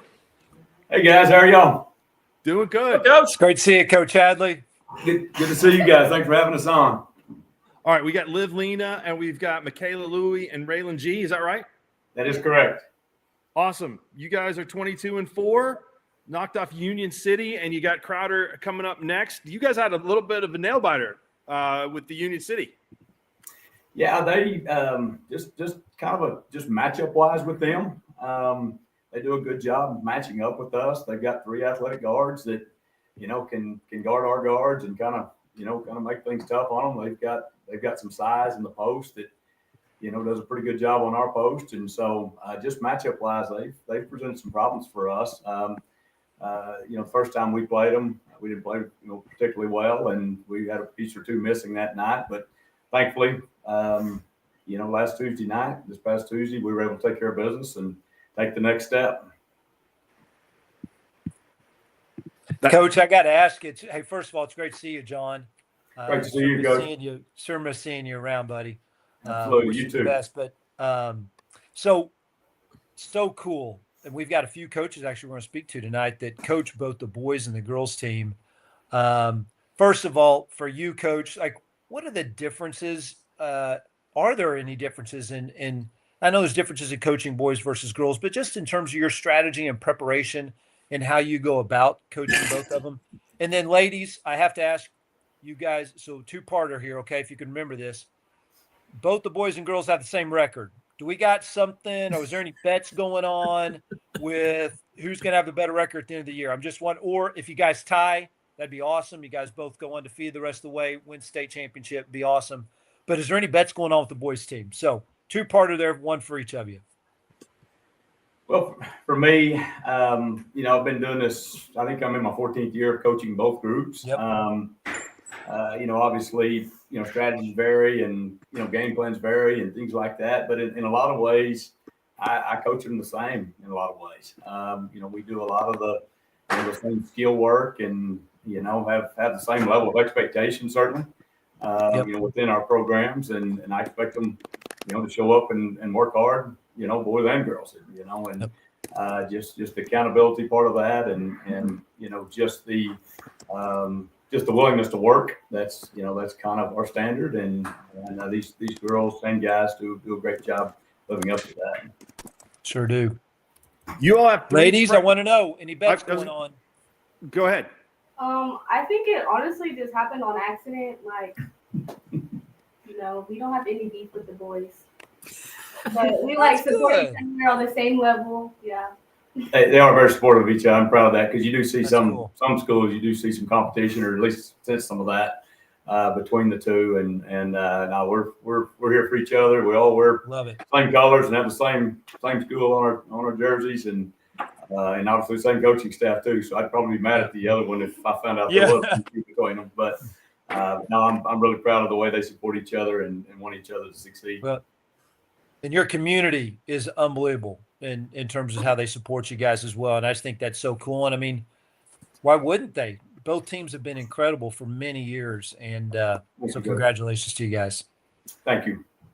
Liv's one of 3 freshman starters on the team. So I assume the other 2 are upperclassmen.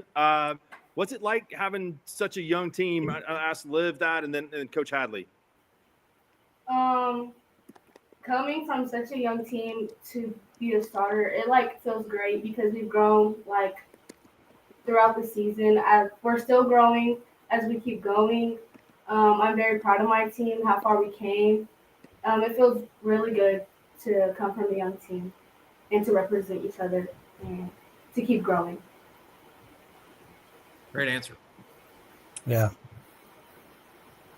And from my perspective, it's this freshman group is we start 3 of them, and there's more on to play off the bench. They're a group that we've kind of seen coming for several years that are very dominant in junior high, very dominant in elementary, and things like that. And then to have them added into our high school team now, and if you've seen us and know which ones they are, a lot of them are the post girls, the bigger, the big strong girls. They don't look like freshmen, most of them.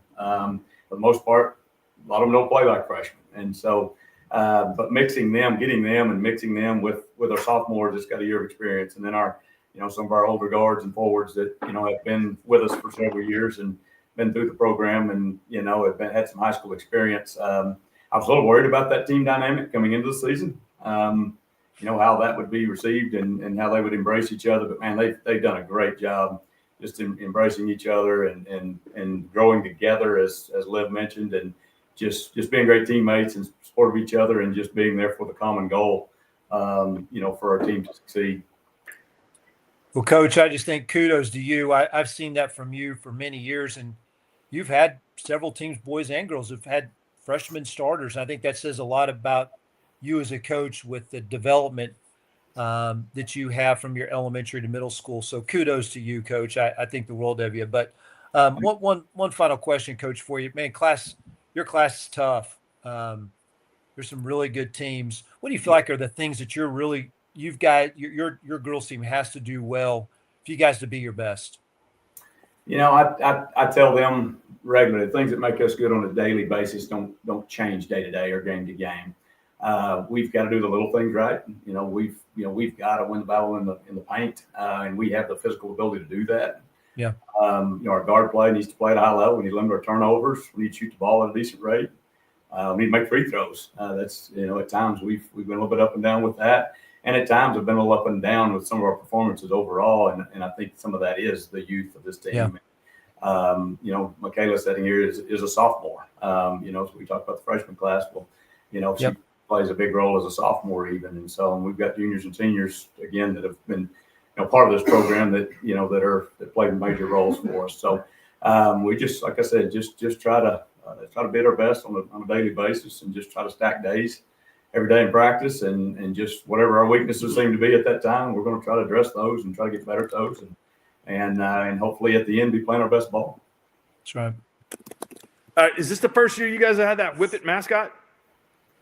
No, we've had one before, but it was less than attractive. It was kind of hard kind of funny looking, and so we didn't wear it a lot.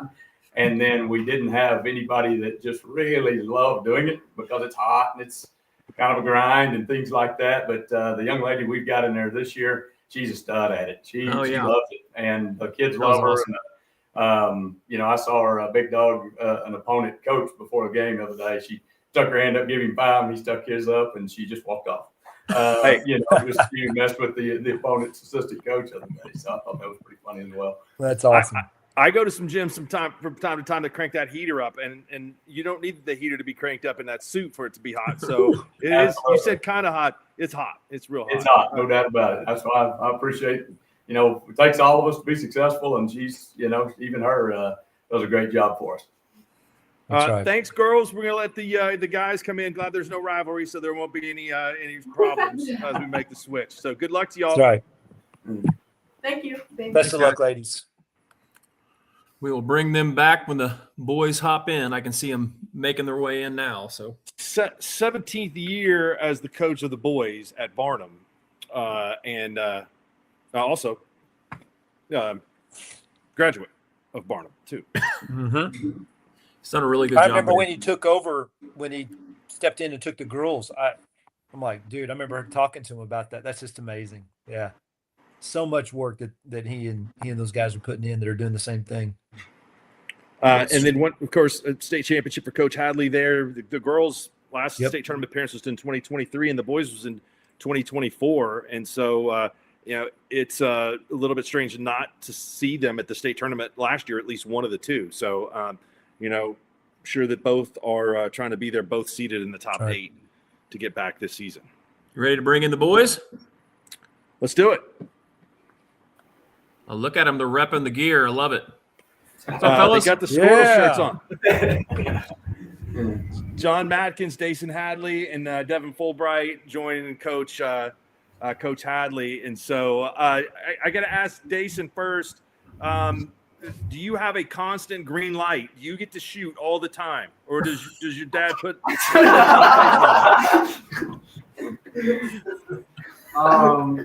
No, I don't think so. I try and find the best shot that I can possibly find and create for my teammates. Does he have the green light? He's a pretty good shooter. It's one of those players that whenever it comes out of his hand, it looks like it's going in. Pretty much all the time. So I do tell him, if he does take a tough one or a bad one, we've got to make a better decision there. I mean, we do definitely try to redirect that, but no, he's a kid that he went 6 of 8 Tuesday night from 3 in against Union City. And, thankfully he's, like I said, having a good year and helping our team be better.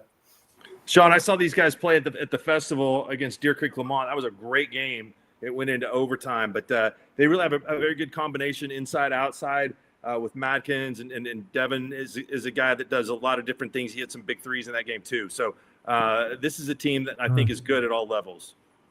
Totally agree. And your class is wide open, I feel like, Coach. And Dason, it's good to see you again. I don't know if you remember me, but it's great to see you again, buddy. Knew you were going to be this kind of player from a young age, man. So it's cool to see you guys. Coach, the class is just wide open. what do you feel like, for the boys team? What are the advantages that you feel like maybe that your team has, or what's some of the unique things about this boys team, maybe compared to some other teams in your class? Just curious. Well,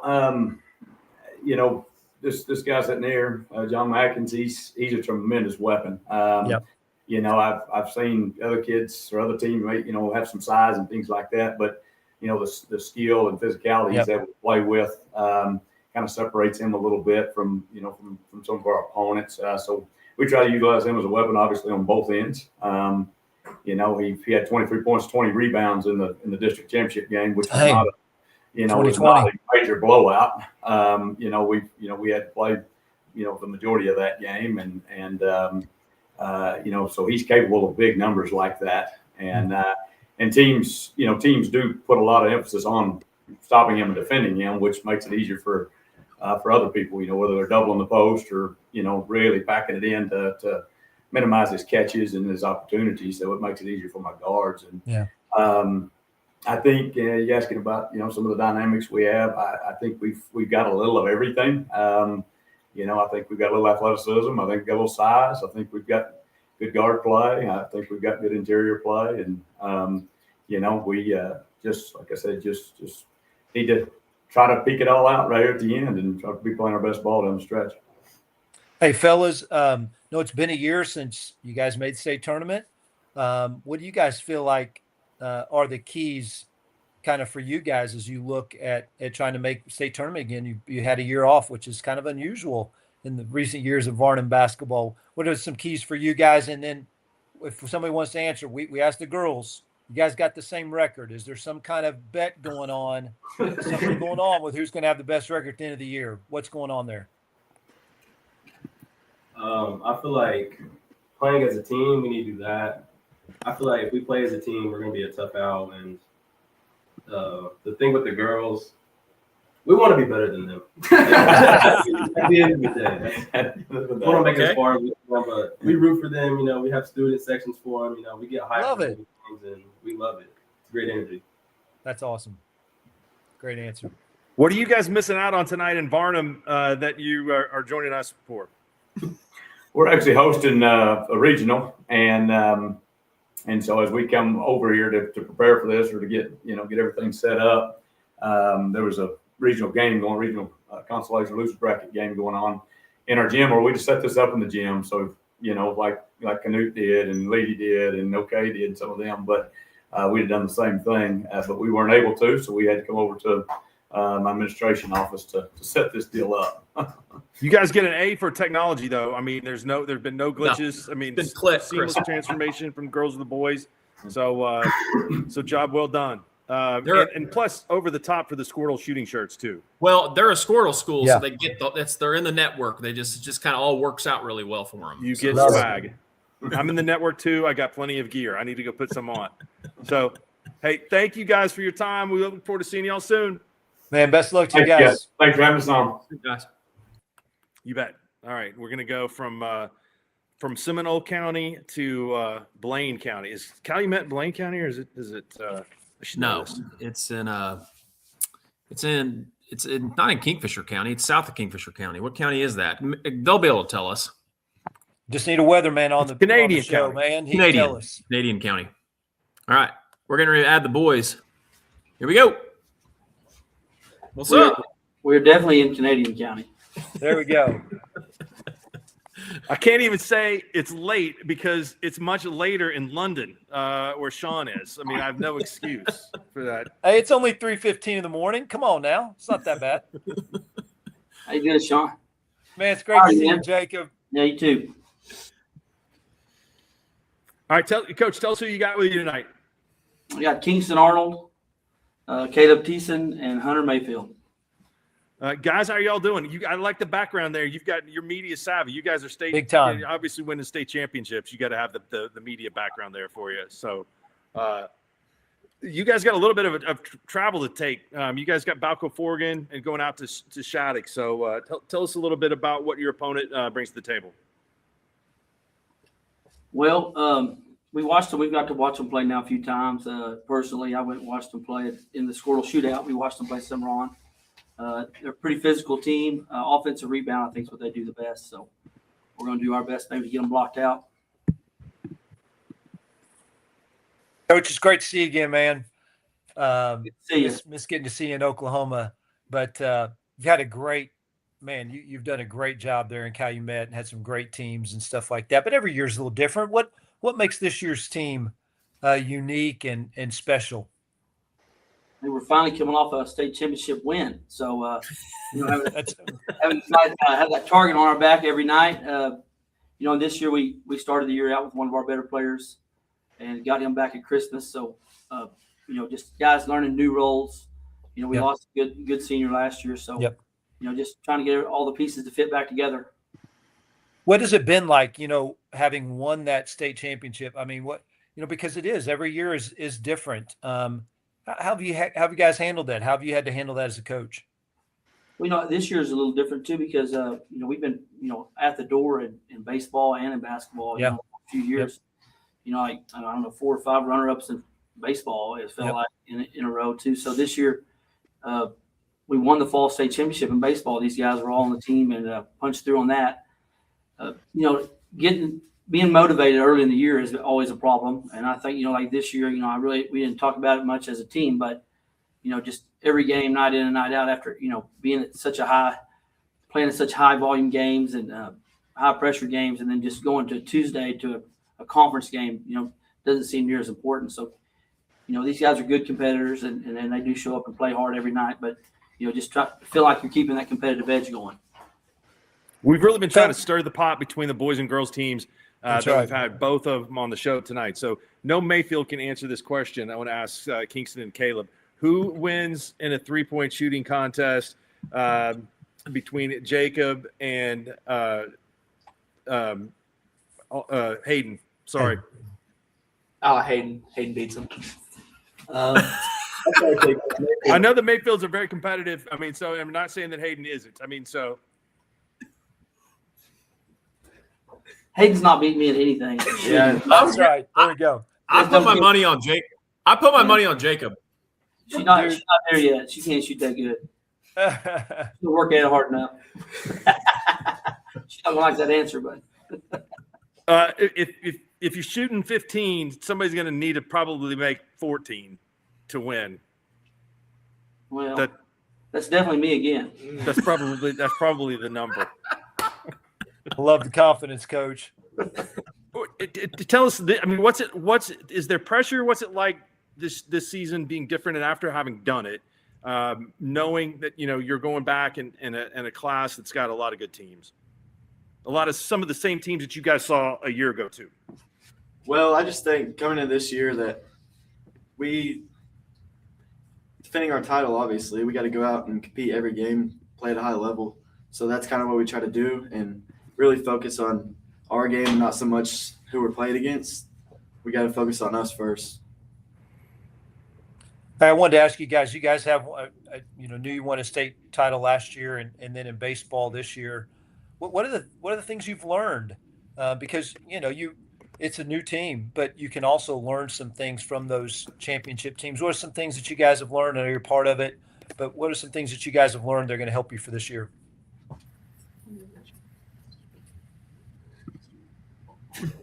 I'll answer. There we go too. You can never get too high or too low. Just a week ago or a week and a half ago, we kind of got whipped up on pretty good, and we're used to be the ones that kind of do that. And good thing is we had a bunch of games after. Okarche, man, they shot the ball unbelievably well. Yep. I've never seen anything like it. But you had to rebound. We went on the road and beat it. Won at Sentinel, and then and avenged one of our earlier losses against Binger, who's a really good team. Yeah, they are. Against them there at Southwestern. So, not getting too high or not getting too low and kind of staying the course. That's a good answer. I like that. Well, good luck to you guys tomorrow. We appreciate y'all joining us tonight, and I'm sure that we will see you all down the road. So looking forward to that too. All right. Hope to see you guys down the road for sure. Yeah. Best of luck to you guys. You guys. See you, Shawn. See you, Jacob. Good to see you. Yeah, I mean, I bet Hunter and Hayden have shot a million shots. I watched him play in high school. He's one of the best high school shooters I've ever seen. Jacob? He was Jacob. Oh yeah. Oh my gosh. People don't realize I think they forget how good he was. Yeah. Well, I've told Mark that before, and not only a great shooter and a scorer, but one of the single most competitive people you'll ever be around. I think that's a great point. Great point. Yep. This separated him. Well, we got a good crew with the Calumet girls. You ready to bring them in? Let's do it. All right.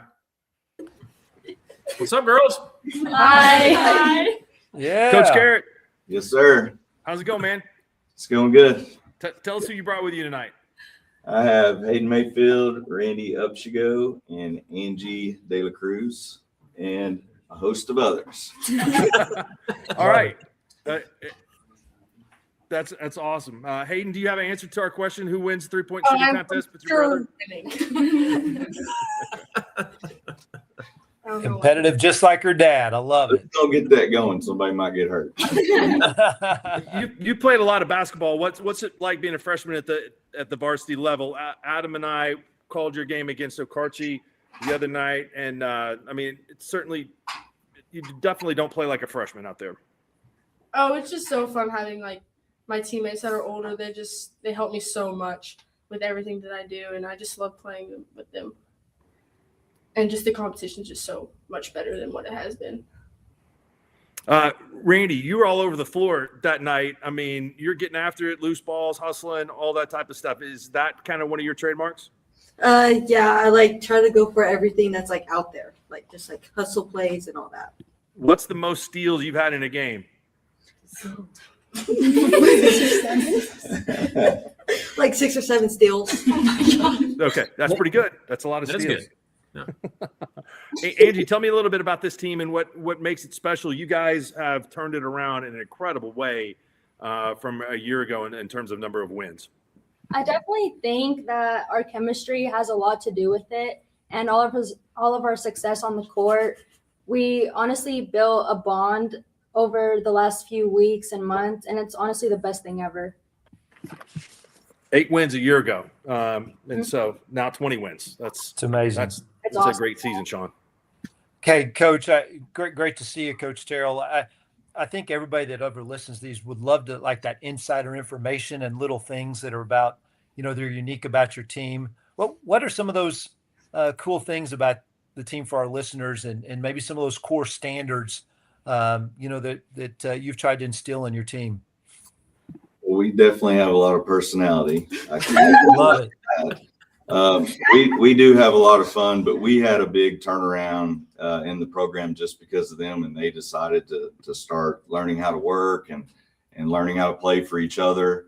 That's been a big deal. We look inward a lot at what we're doing and how we're doing it, and when they started doing those things better, the little things and stacking days, then that really turned things around, and we get better every day. That's awesome. Ladies, I'd love to hear your coach talk about some of those little things. And I'd love to hear maybe some shout outs to some of your teammates who do those little things. And what are those little things that they do? Oh, for sure, Breck Bowers. She does everything little. She goes for every loose ball, every rebound. She's the shortest one on the court, but she'll always get a rebound. And she's the best defensive player I've ever seen. She's always the first one to help you up too, always. For sure. And first one That's to awesome. hype you down. You can tell you guys have some really great chemistry there, and those things will carry you during this playoff season. I really believe that those relationships can make a big difference in how much I always told my team, caring is our competitive advantage. And, I think that can be the case for you ladies as you continue on. So ladies, real quick, what are some things you feel like you guys have to do well for your team to play their best at the end of the year? We definitely have to shoot the best. We have to play together, play with space, and play with lots of confidence. We definitely have to take it one game at a time and just trust each other and play like we have nothing to lose and everything to prove. So much energy. I love it. Now, is one of you Mr. Voss's daughter? I am. Do you get your basketball talents from him? I think that me and Brendan are actually better than him, but good. Well, I played against your dad in high school. He was a good athlete, so whatever he tells you, he's actually telling you the truth. She's not believing you. Yeah, he tells me a lot. He's a talker for sure. He was never on the good end of any of those battles, but he was a good player. So Yeah. Period. Coach Garrett, good luck trying to get back to state tournament the first time since 2020. Hey, your team got a lot of personality, so you don't ever have to worry about that. Yeah, they got the MVP of the personalities tonight. Yeah, I hope you guys get to see us keep playing for a while. All right, good luck, Coach y'all. Garrett got a great crew. Best of luck to you. Thank you. Good luck, ladies. Ah, that was very nice. They thanked us. Man, they all they're thanked us in awesome. unison. they were. Man, we could have talked to them for a while. That was awesome. Yeah. Quentin girls are going to have to really bring it. Are they next? I'm sure they will. We're crisscrossing different We're parts of going the all state. way to the other corner That's of the right. state. Man, we're going all over the place. I love it. What's up, Clay? What's up, guys? Can y'all hear us? Loud and clear. There we go. You and Luke kind of traded spots. Luke said something earlier tonight. I don't know if we can repeat from moving from the east to the west, but you moved from the west back to the east. So more trees for you. You like the trees now? Yeah, I mean, this is home for me. It's back kind of close to where I grew up, and so when he took the Red Oak job and I took the Hammond job, we literally swapped at that point too. So you're right. Yeah. How can you tell when you're in Roland and when you're in Muldrow? How do you know? I guess when you see the school, I don't know. When you go over, like one side of the street is Roland, one side is Muldrow. Is that right? Kind of. It's pretty Kind of, close. okay. Yeah. Yeah, it's okay. As an outsider, it feels that way to me. You guys at the TOC this year, I know you've had some injury issues on this team, 16-11, and played an incredibly tough schedule. Brutal. So, Clay, tell us about your team's health right now and how you guys are playing going in. Well, I think now we finally got to a point where we're finally getting to click and figure it out a little bit. We lost one of our good ones, 5th game of the year, and then had to figure it out again going into the Arkansas TOC. And then we lose our point guard, I think, 18th game of the year to an ACL as well. And so we had to – our girl that was playing the 5 for us early is now playing the point. So and then we've had to kind of adjust. But, I think we're playing well at the right time. I think everybody's kind of figured it out and kind of filled their role that we're needing to play right now. So hopefully it continues. But yeah, I'm happy where we're at considering the cards were dealt, but you don't get to pick all the time either. You've got Lexi Purdom, Paisley Powell, Olivia Daniels, and Shaylee Black with you all tonight. And you say Miley? And Miley Needham. Miley Needham, yeah. Girls, how are y'all? Good. How are you? We're doing great. Sorry for keeping you up so late. We're running a little bit over, but Coach Shenk is in London tonight, and so it's almost 4 a.m. Where he is. So that's right. We can't be tired. Well, tell us a little bit about what you guys. I mean, what your focus is now. That you're kind of regrouping and going into this tournament with obviously a very talented team still left over. What are you expecting from your opponent coming up tomorrow night? We're really just going to have to play our best defensively and slow everything down, make sure we don't get sped up and play our game. We've struggled kind of early with turning the ball over, and we've progressively got better and been able to slow ourselves down and see the right plays and hit the right people. So hopefully just going forward, we can keep getting better. I don't know. It's a good answer. Yeah. Ladies, it's great to see you guys today. Thanks a bunch for staying with us here tonight. You guys have had your schedule's been really tough, and it sounds like you guys have faced a lot of adversity as well. But ladies, I wanted to ask you what are some things that you've learned throughout the season, maybe in some of those losses, challenging competition. What are some things that you've learned that are going to really help you as you make this playoff run? I think that no matter what happens, the show doesn't stop. The show keeps going no matter what happens. So just have the next play and regroup and keep going. Great answer. Love it. I would assume not really anybody is going to want to see you guys show up on the other side of the bracket as you guys go into this tournament as being a team that's not a top 8 seed. Does that give you a little bit of advantage of maybe being overlooked some because you played such a tough schedule? I think part of it has to do with our schedule. I think part of it, people know that we're missing 2 of our best ones, but I think a lot of it probably has to do with, if you look back on the team that Quentin has had in the past, there's a lot of new faces on the floor this year, and a lot of girls have really stepped up.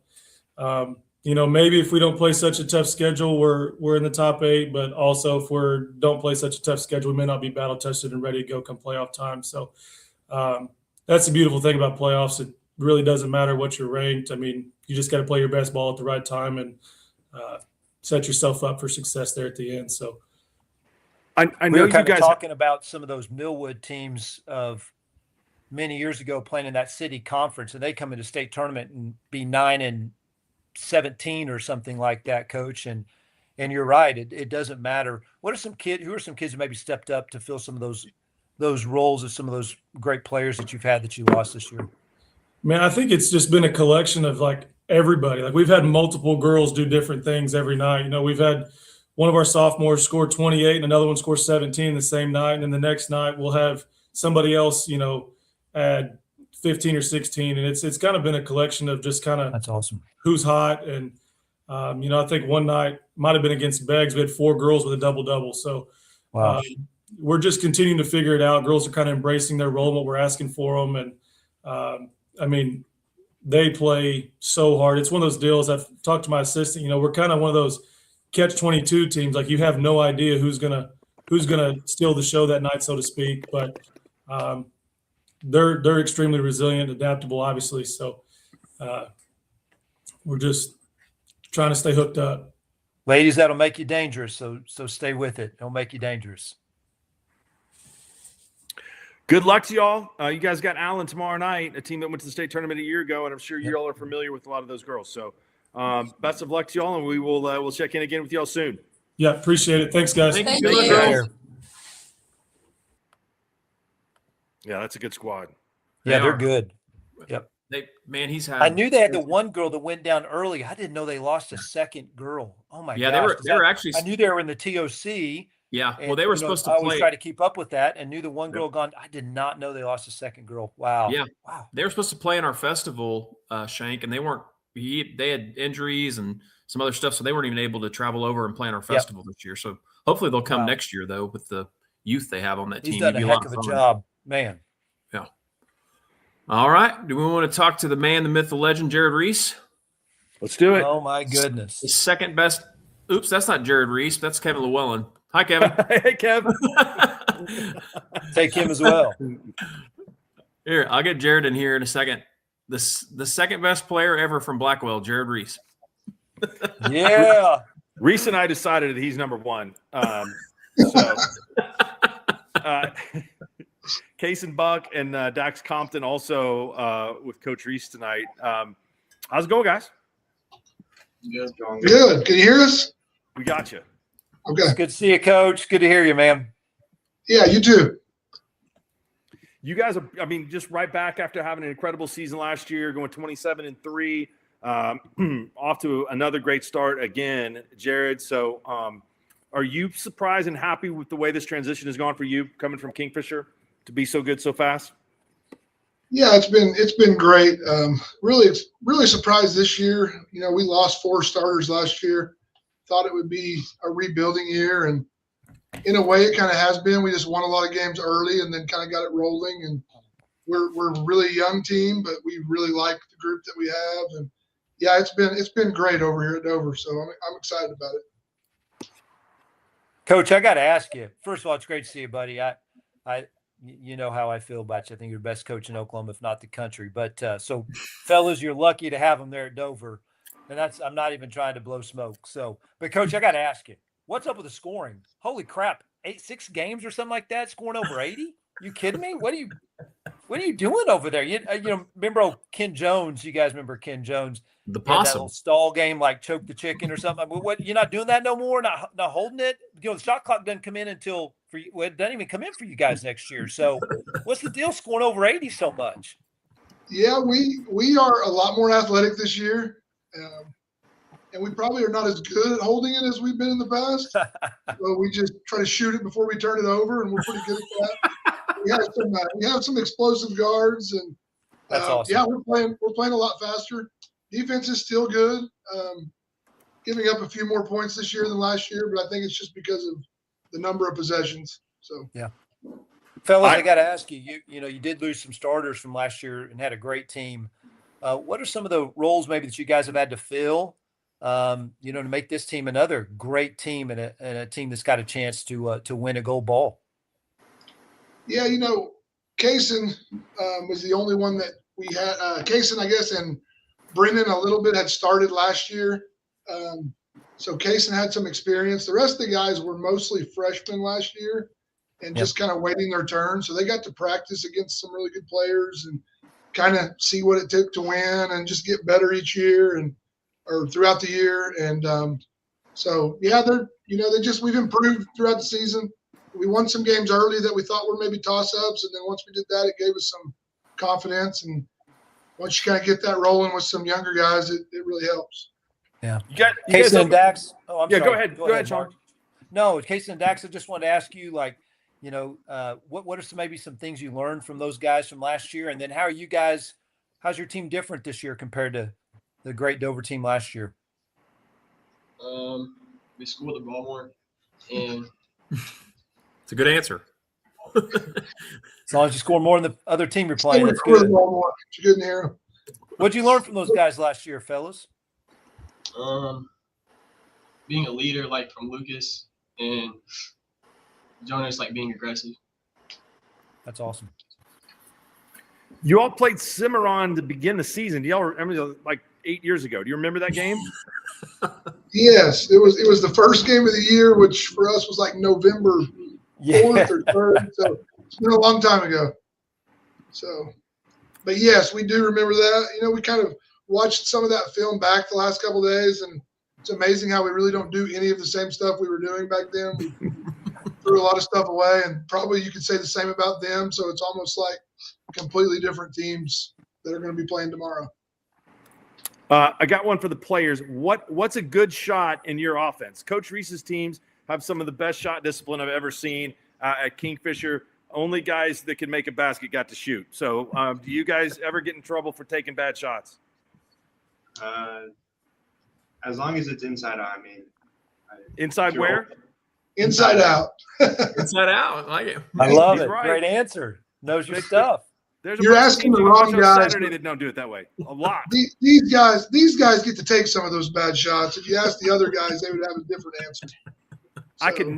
I would never have played for Reese. I'd have been a wrestler instead of a basketball player. It would run me out of the gym. It wouldn't have been funny. Coach Shenk is right. Jared, you are incredible. I've done an unbelievable job. So well, and I want to shout out Coach Combs and Coach Green too. He's got phenomenal assistants. I know he would do the same thing, but best staff, great guys, great coaches. Thank you, guys. All right, good luck to y'all. Thanks for staying up late with us. Thank you. See you. It's good to see you, buddy. The Dover Longhorns taking on the Cimarron Trailblazers. Cimarron. Yep. So Dover ranked number 1 with a bunch of first place votes. 50 of the 56 in the final poll. And they took a loss late in the year to Wacomas that was kind of interesting. But that Wacomas team, I think there were a lot of people shocked about that. But I've seen that Wacomas team play. That's a good team. They're athletic, if I'm not mistaken. Pretty athletic team. Yeah.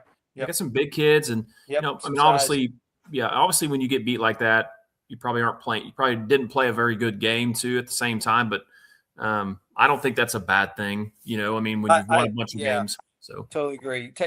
Man, it's hard to go undefeated, fellas. And I've never done it, but I know that some people who have, and it is hard. So sometimes getting that out of the way, and then I think they followed that up with another loss to the Whippets. Was it O'Keene, maybe? O'Keene, yep. Mm-hmm. Was that right? Something like that. Yep. So those things can actually, again, can those losses be learning opportunities and maybe refocus, recalibrate your team? And knowing Coach Reese, I'm sure they use it that way. Well, you ready to bring in DCLA and Coach Jones? Let's do it. Hey, what up?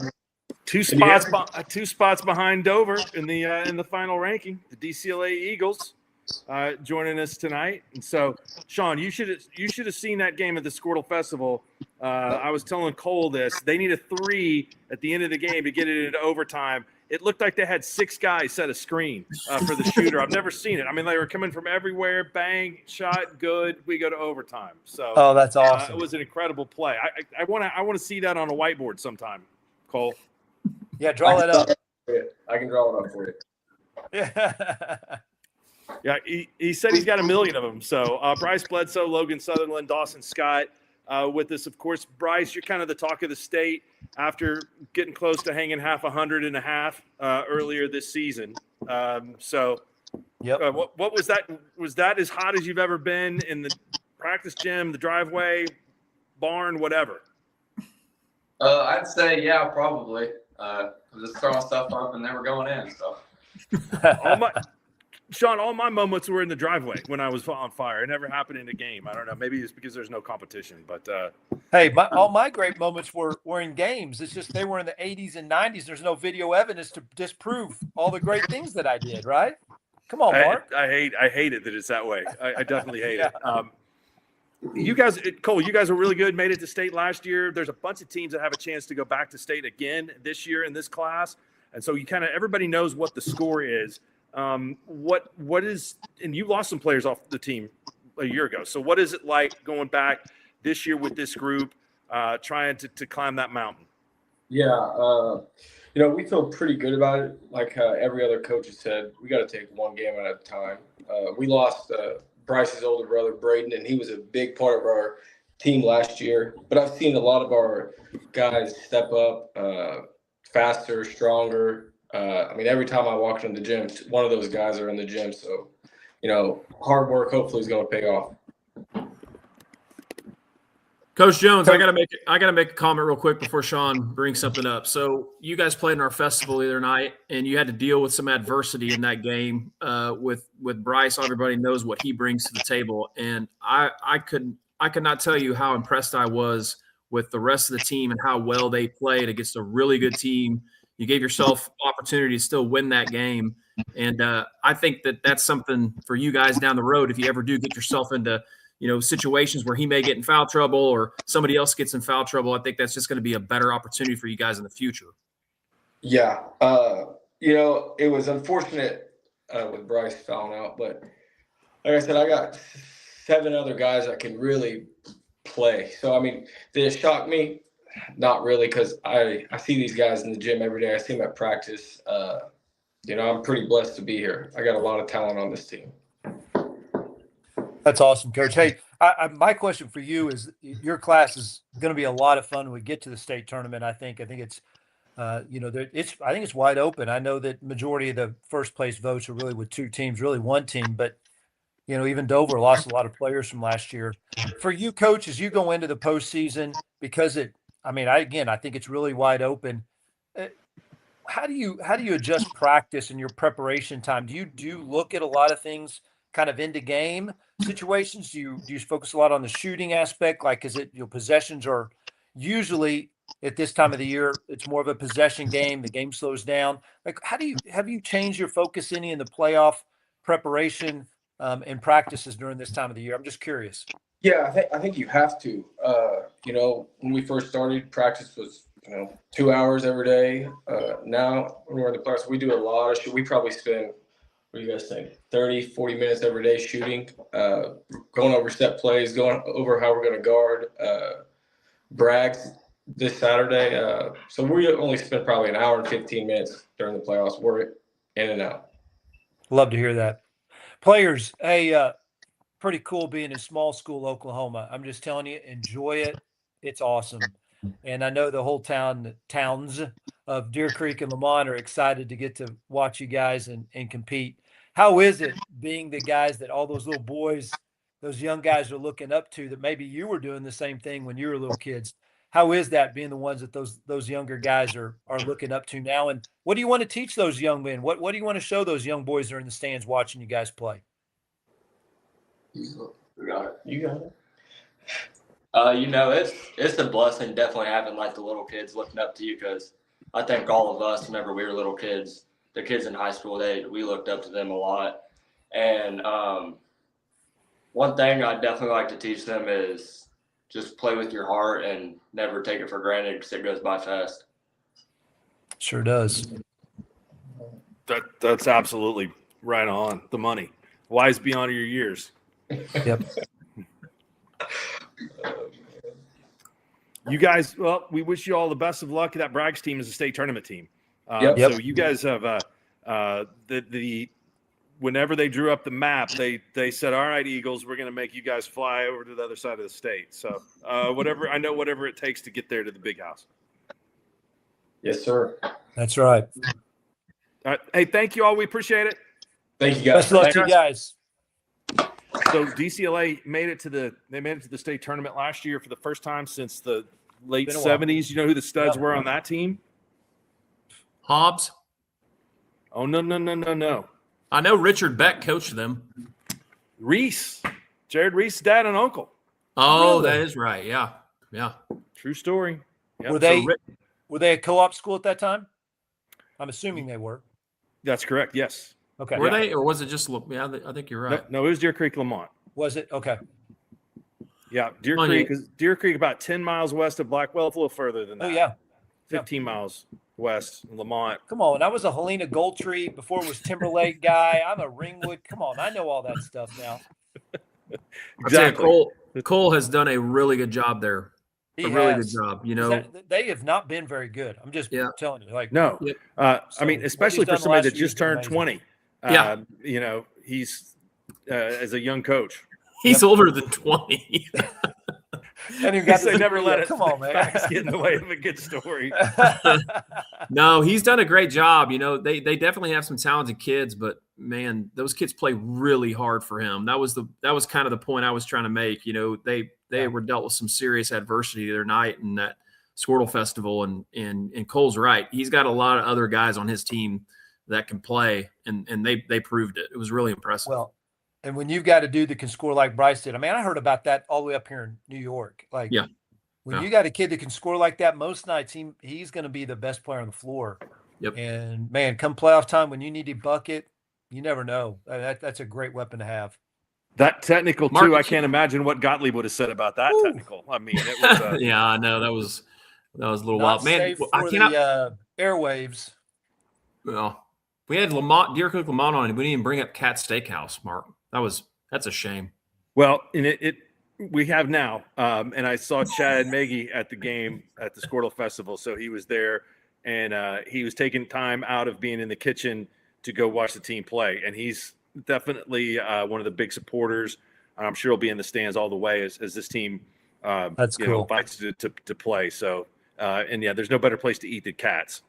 Well, there actually is one place that may rival that, and that is the Mess at Lomega. And so that's a great transition. So we're going to bring Lomega in if I can get this to work. Because a minute ago, I brought Kevin in as Jared Reese. So We don't want that. Oh, man. Lomega? Hey, it's good to see you, Kevin. Good to see you guys.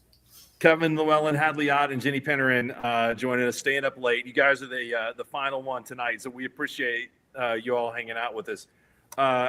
Girls, it seems like yesterday you all were freshmen out there playing. That we are doing your games. What's it like to finally? This is it. I mean, this is the last run.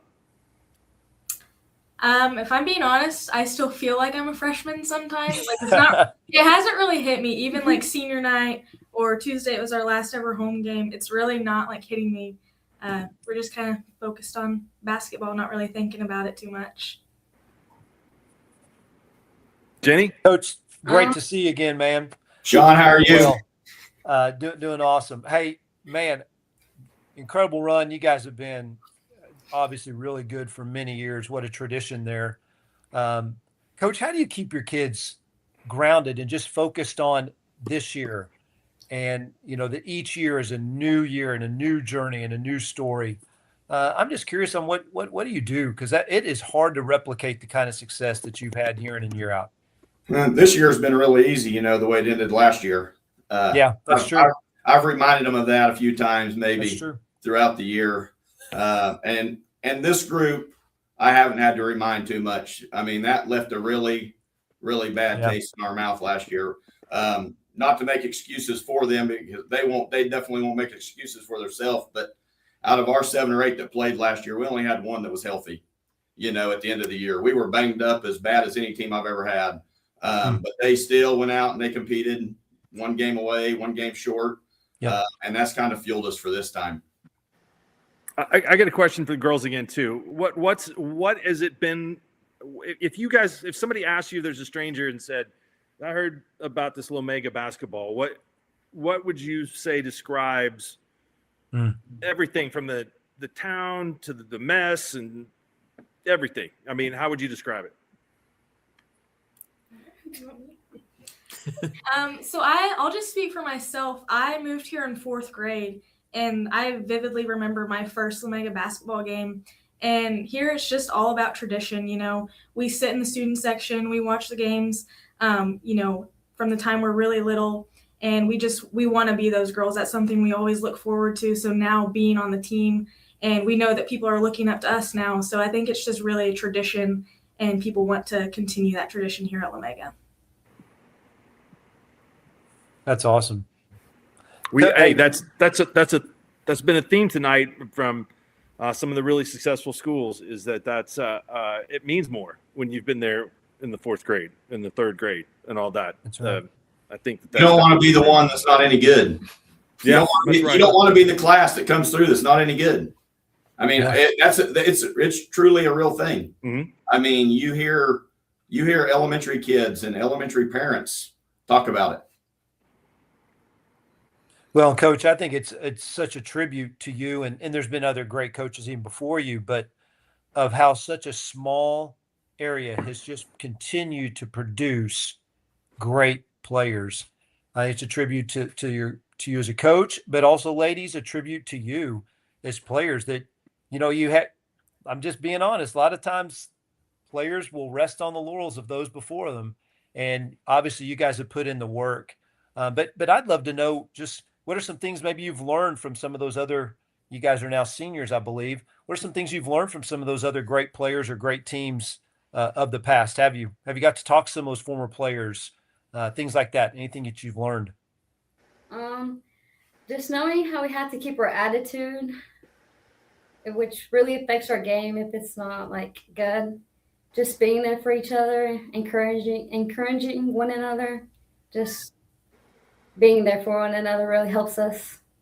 Awesome. And hustling every play. That's important. You can't get caught not hustling. Kevin, how was your Valentine's Day? What?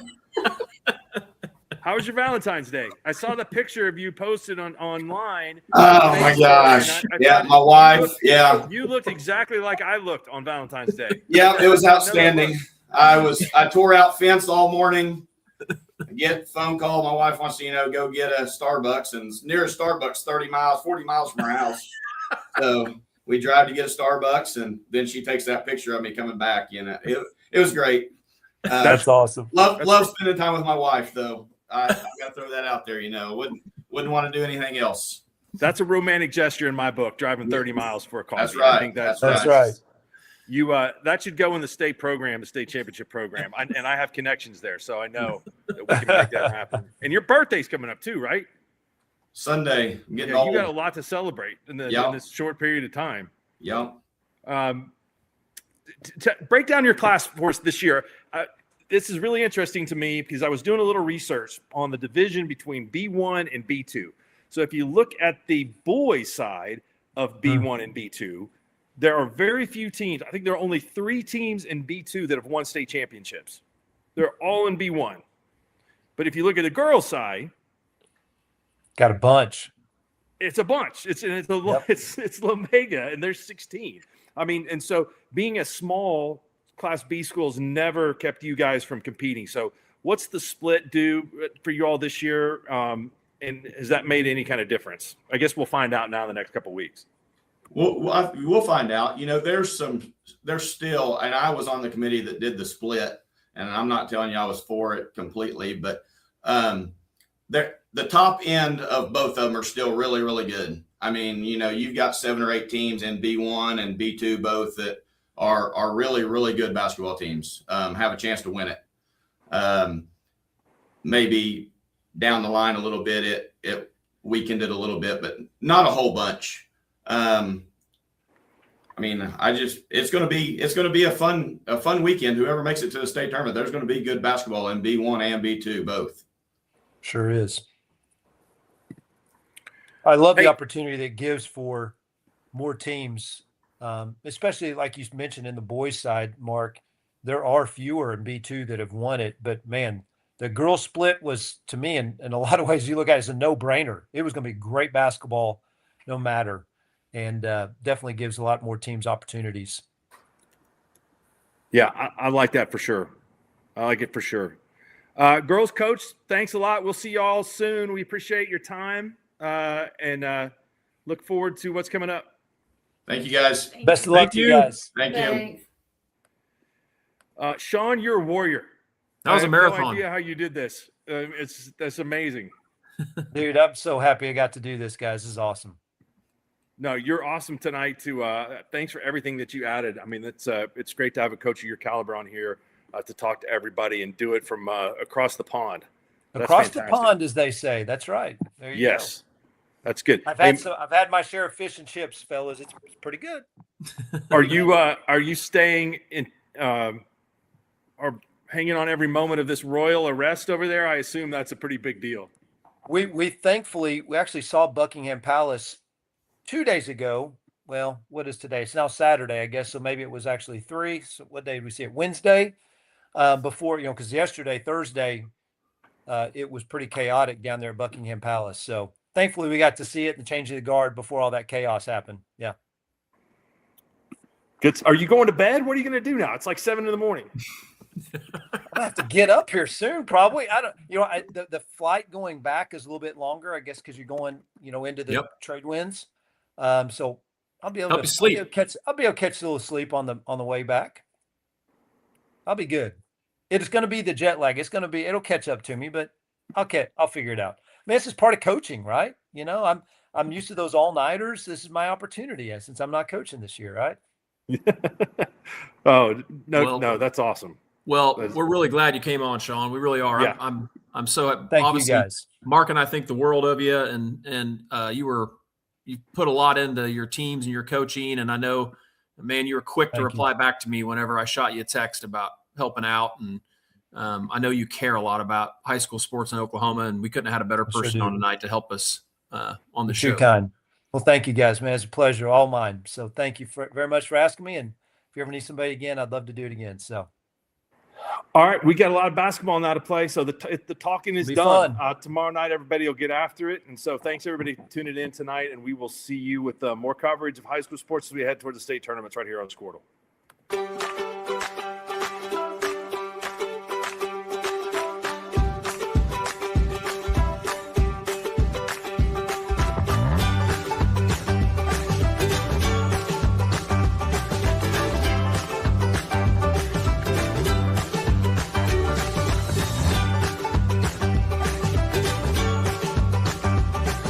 Stream like the pros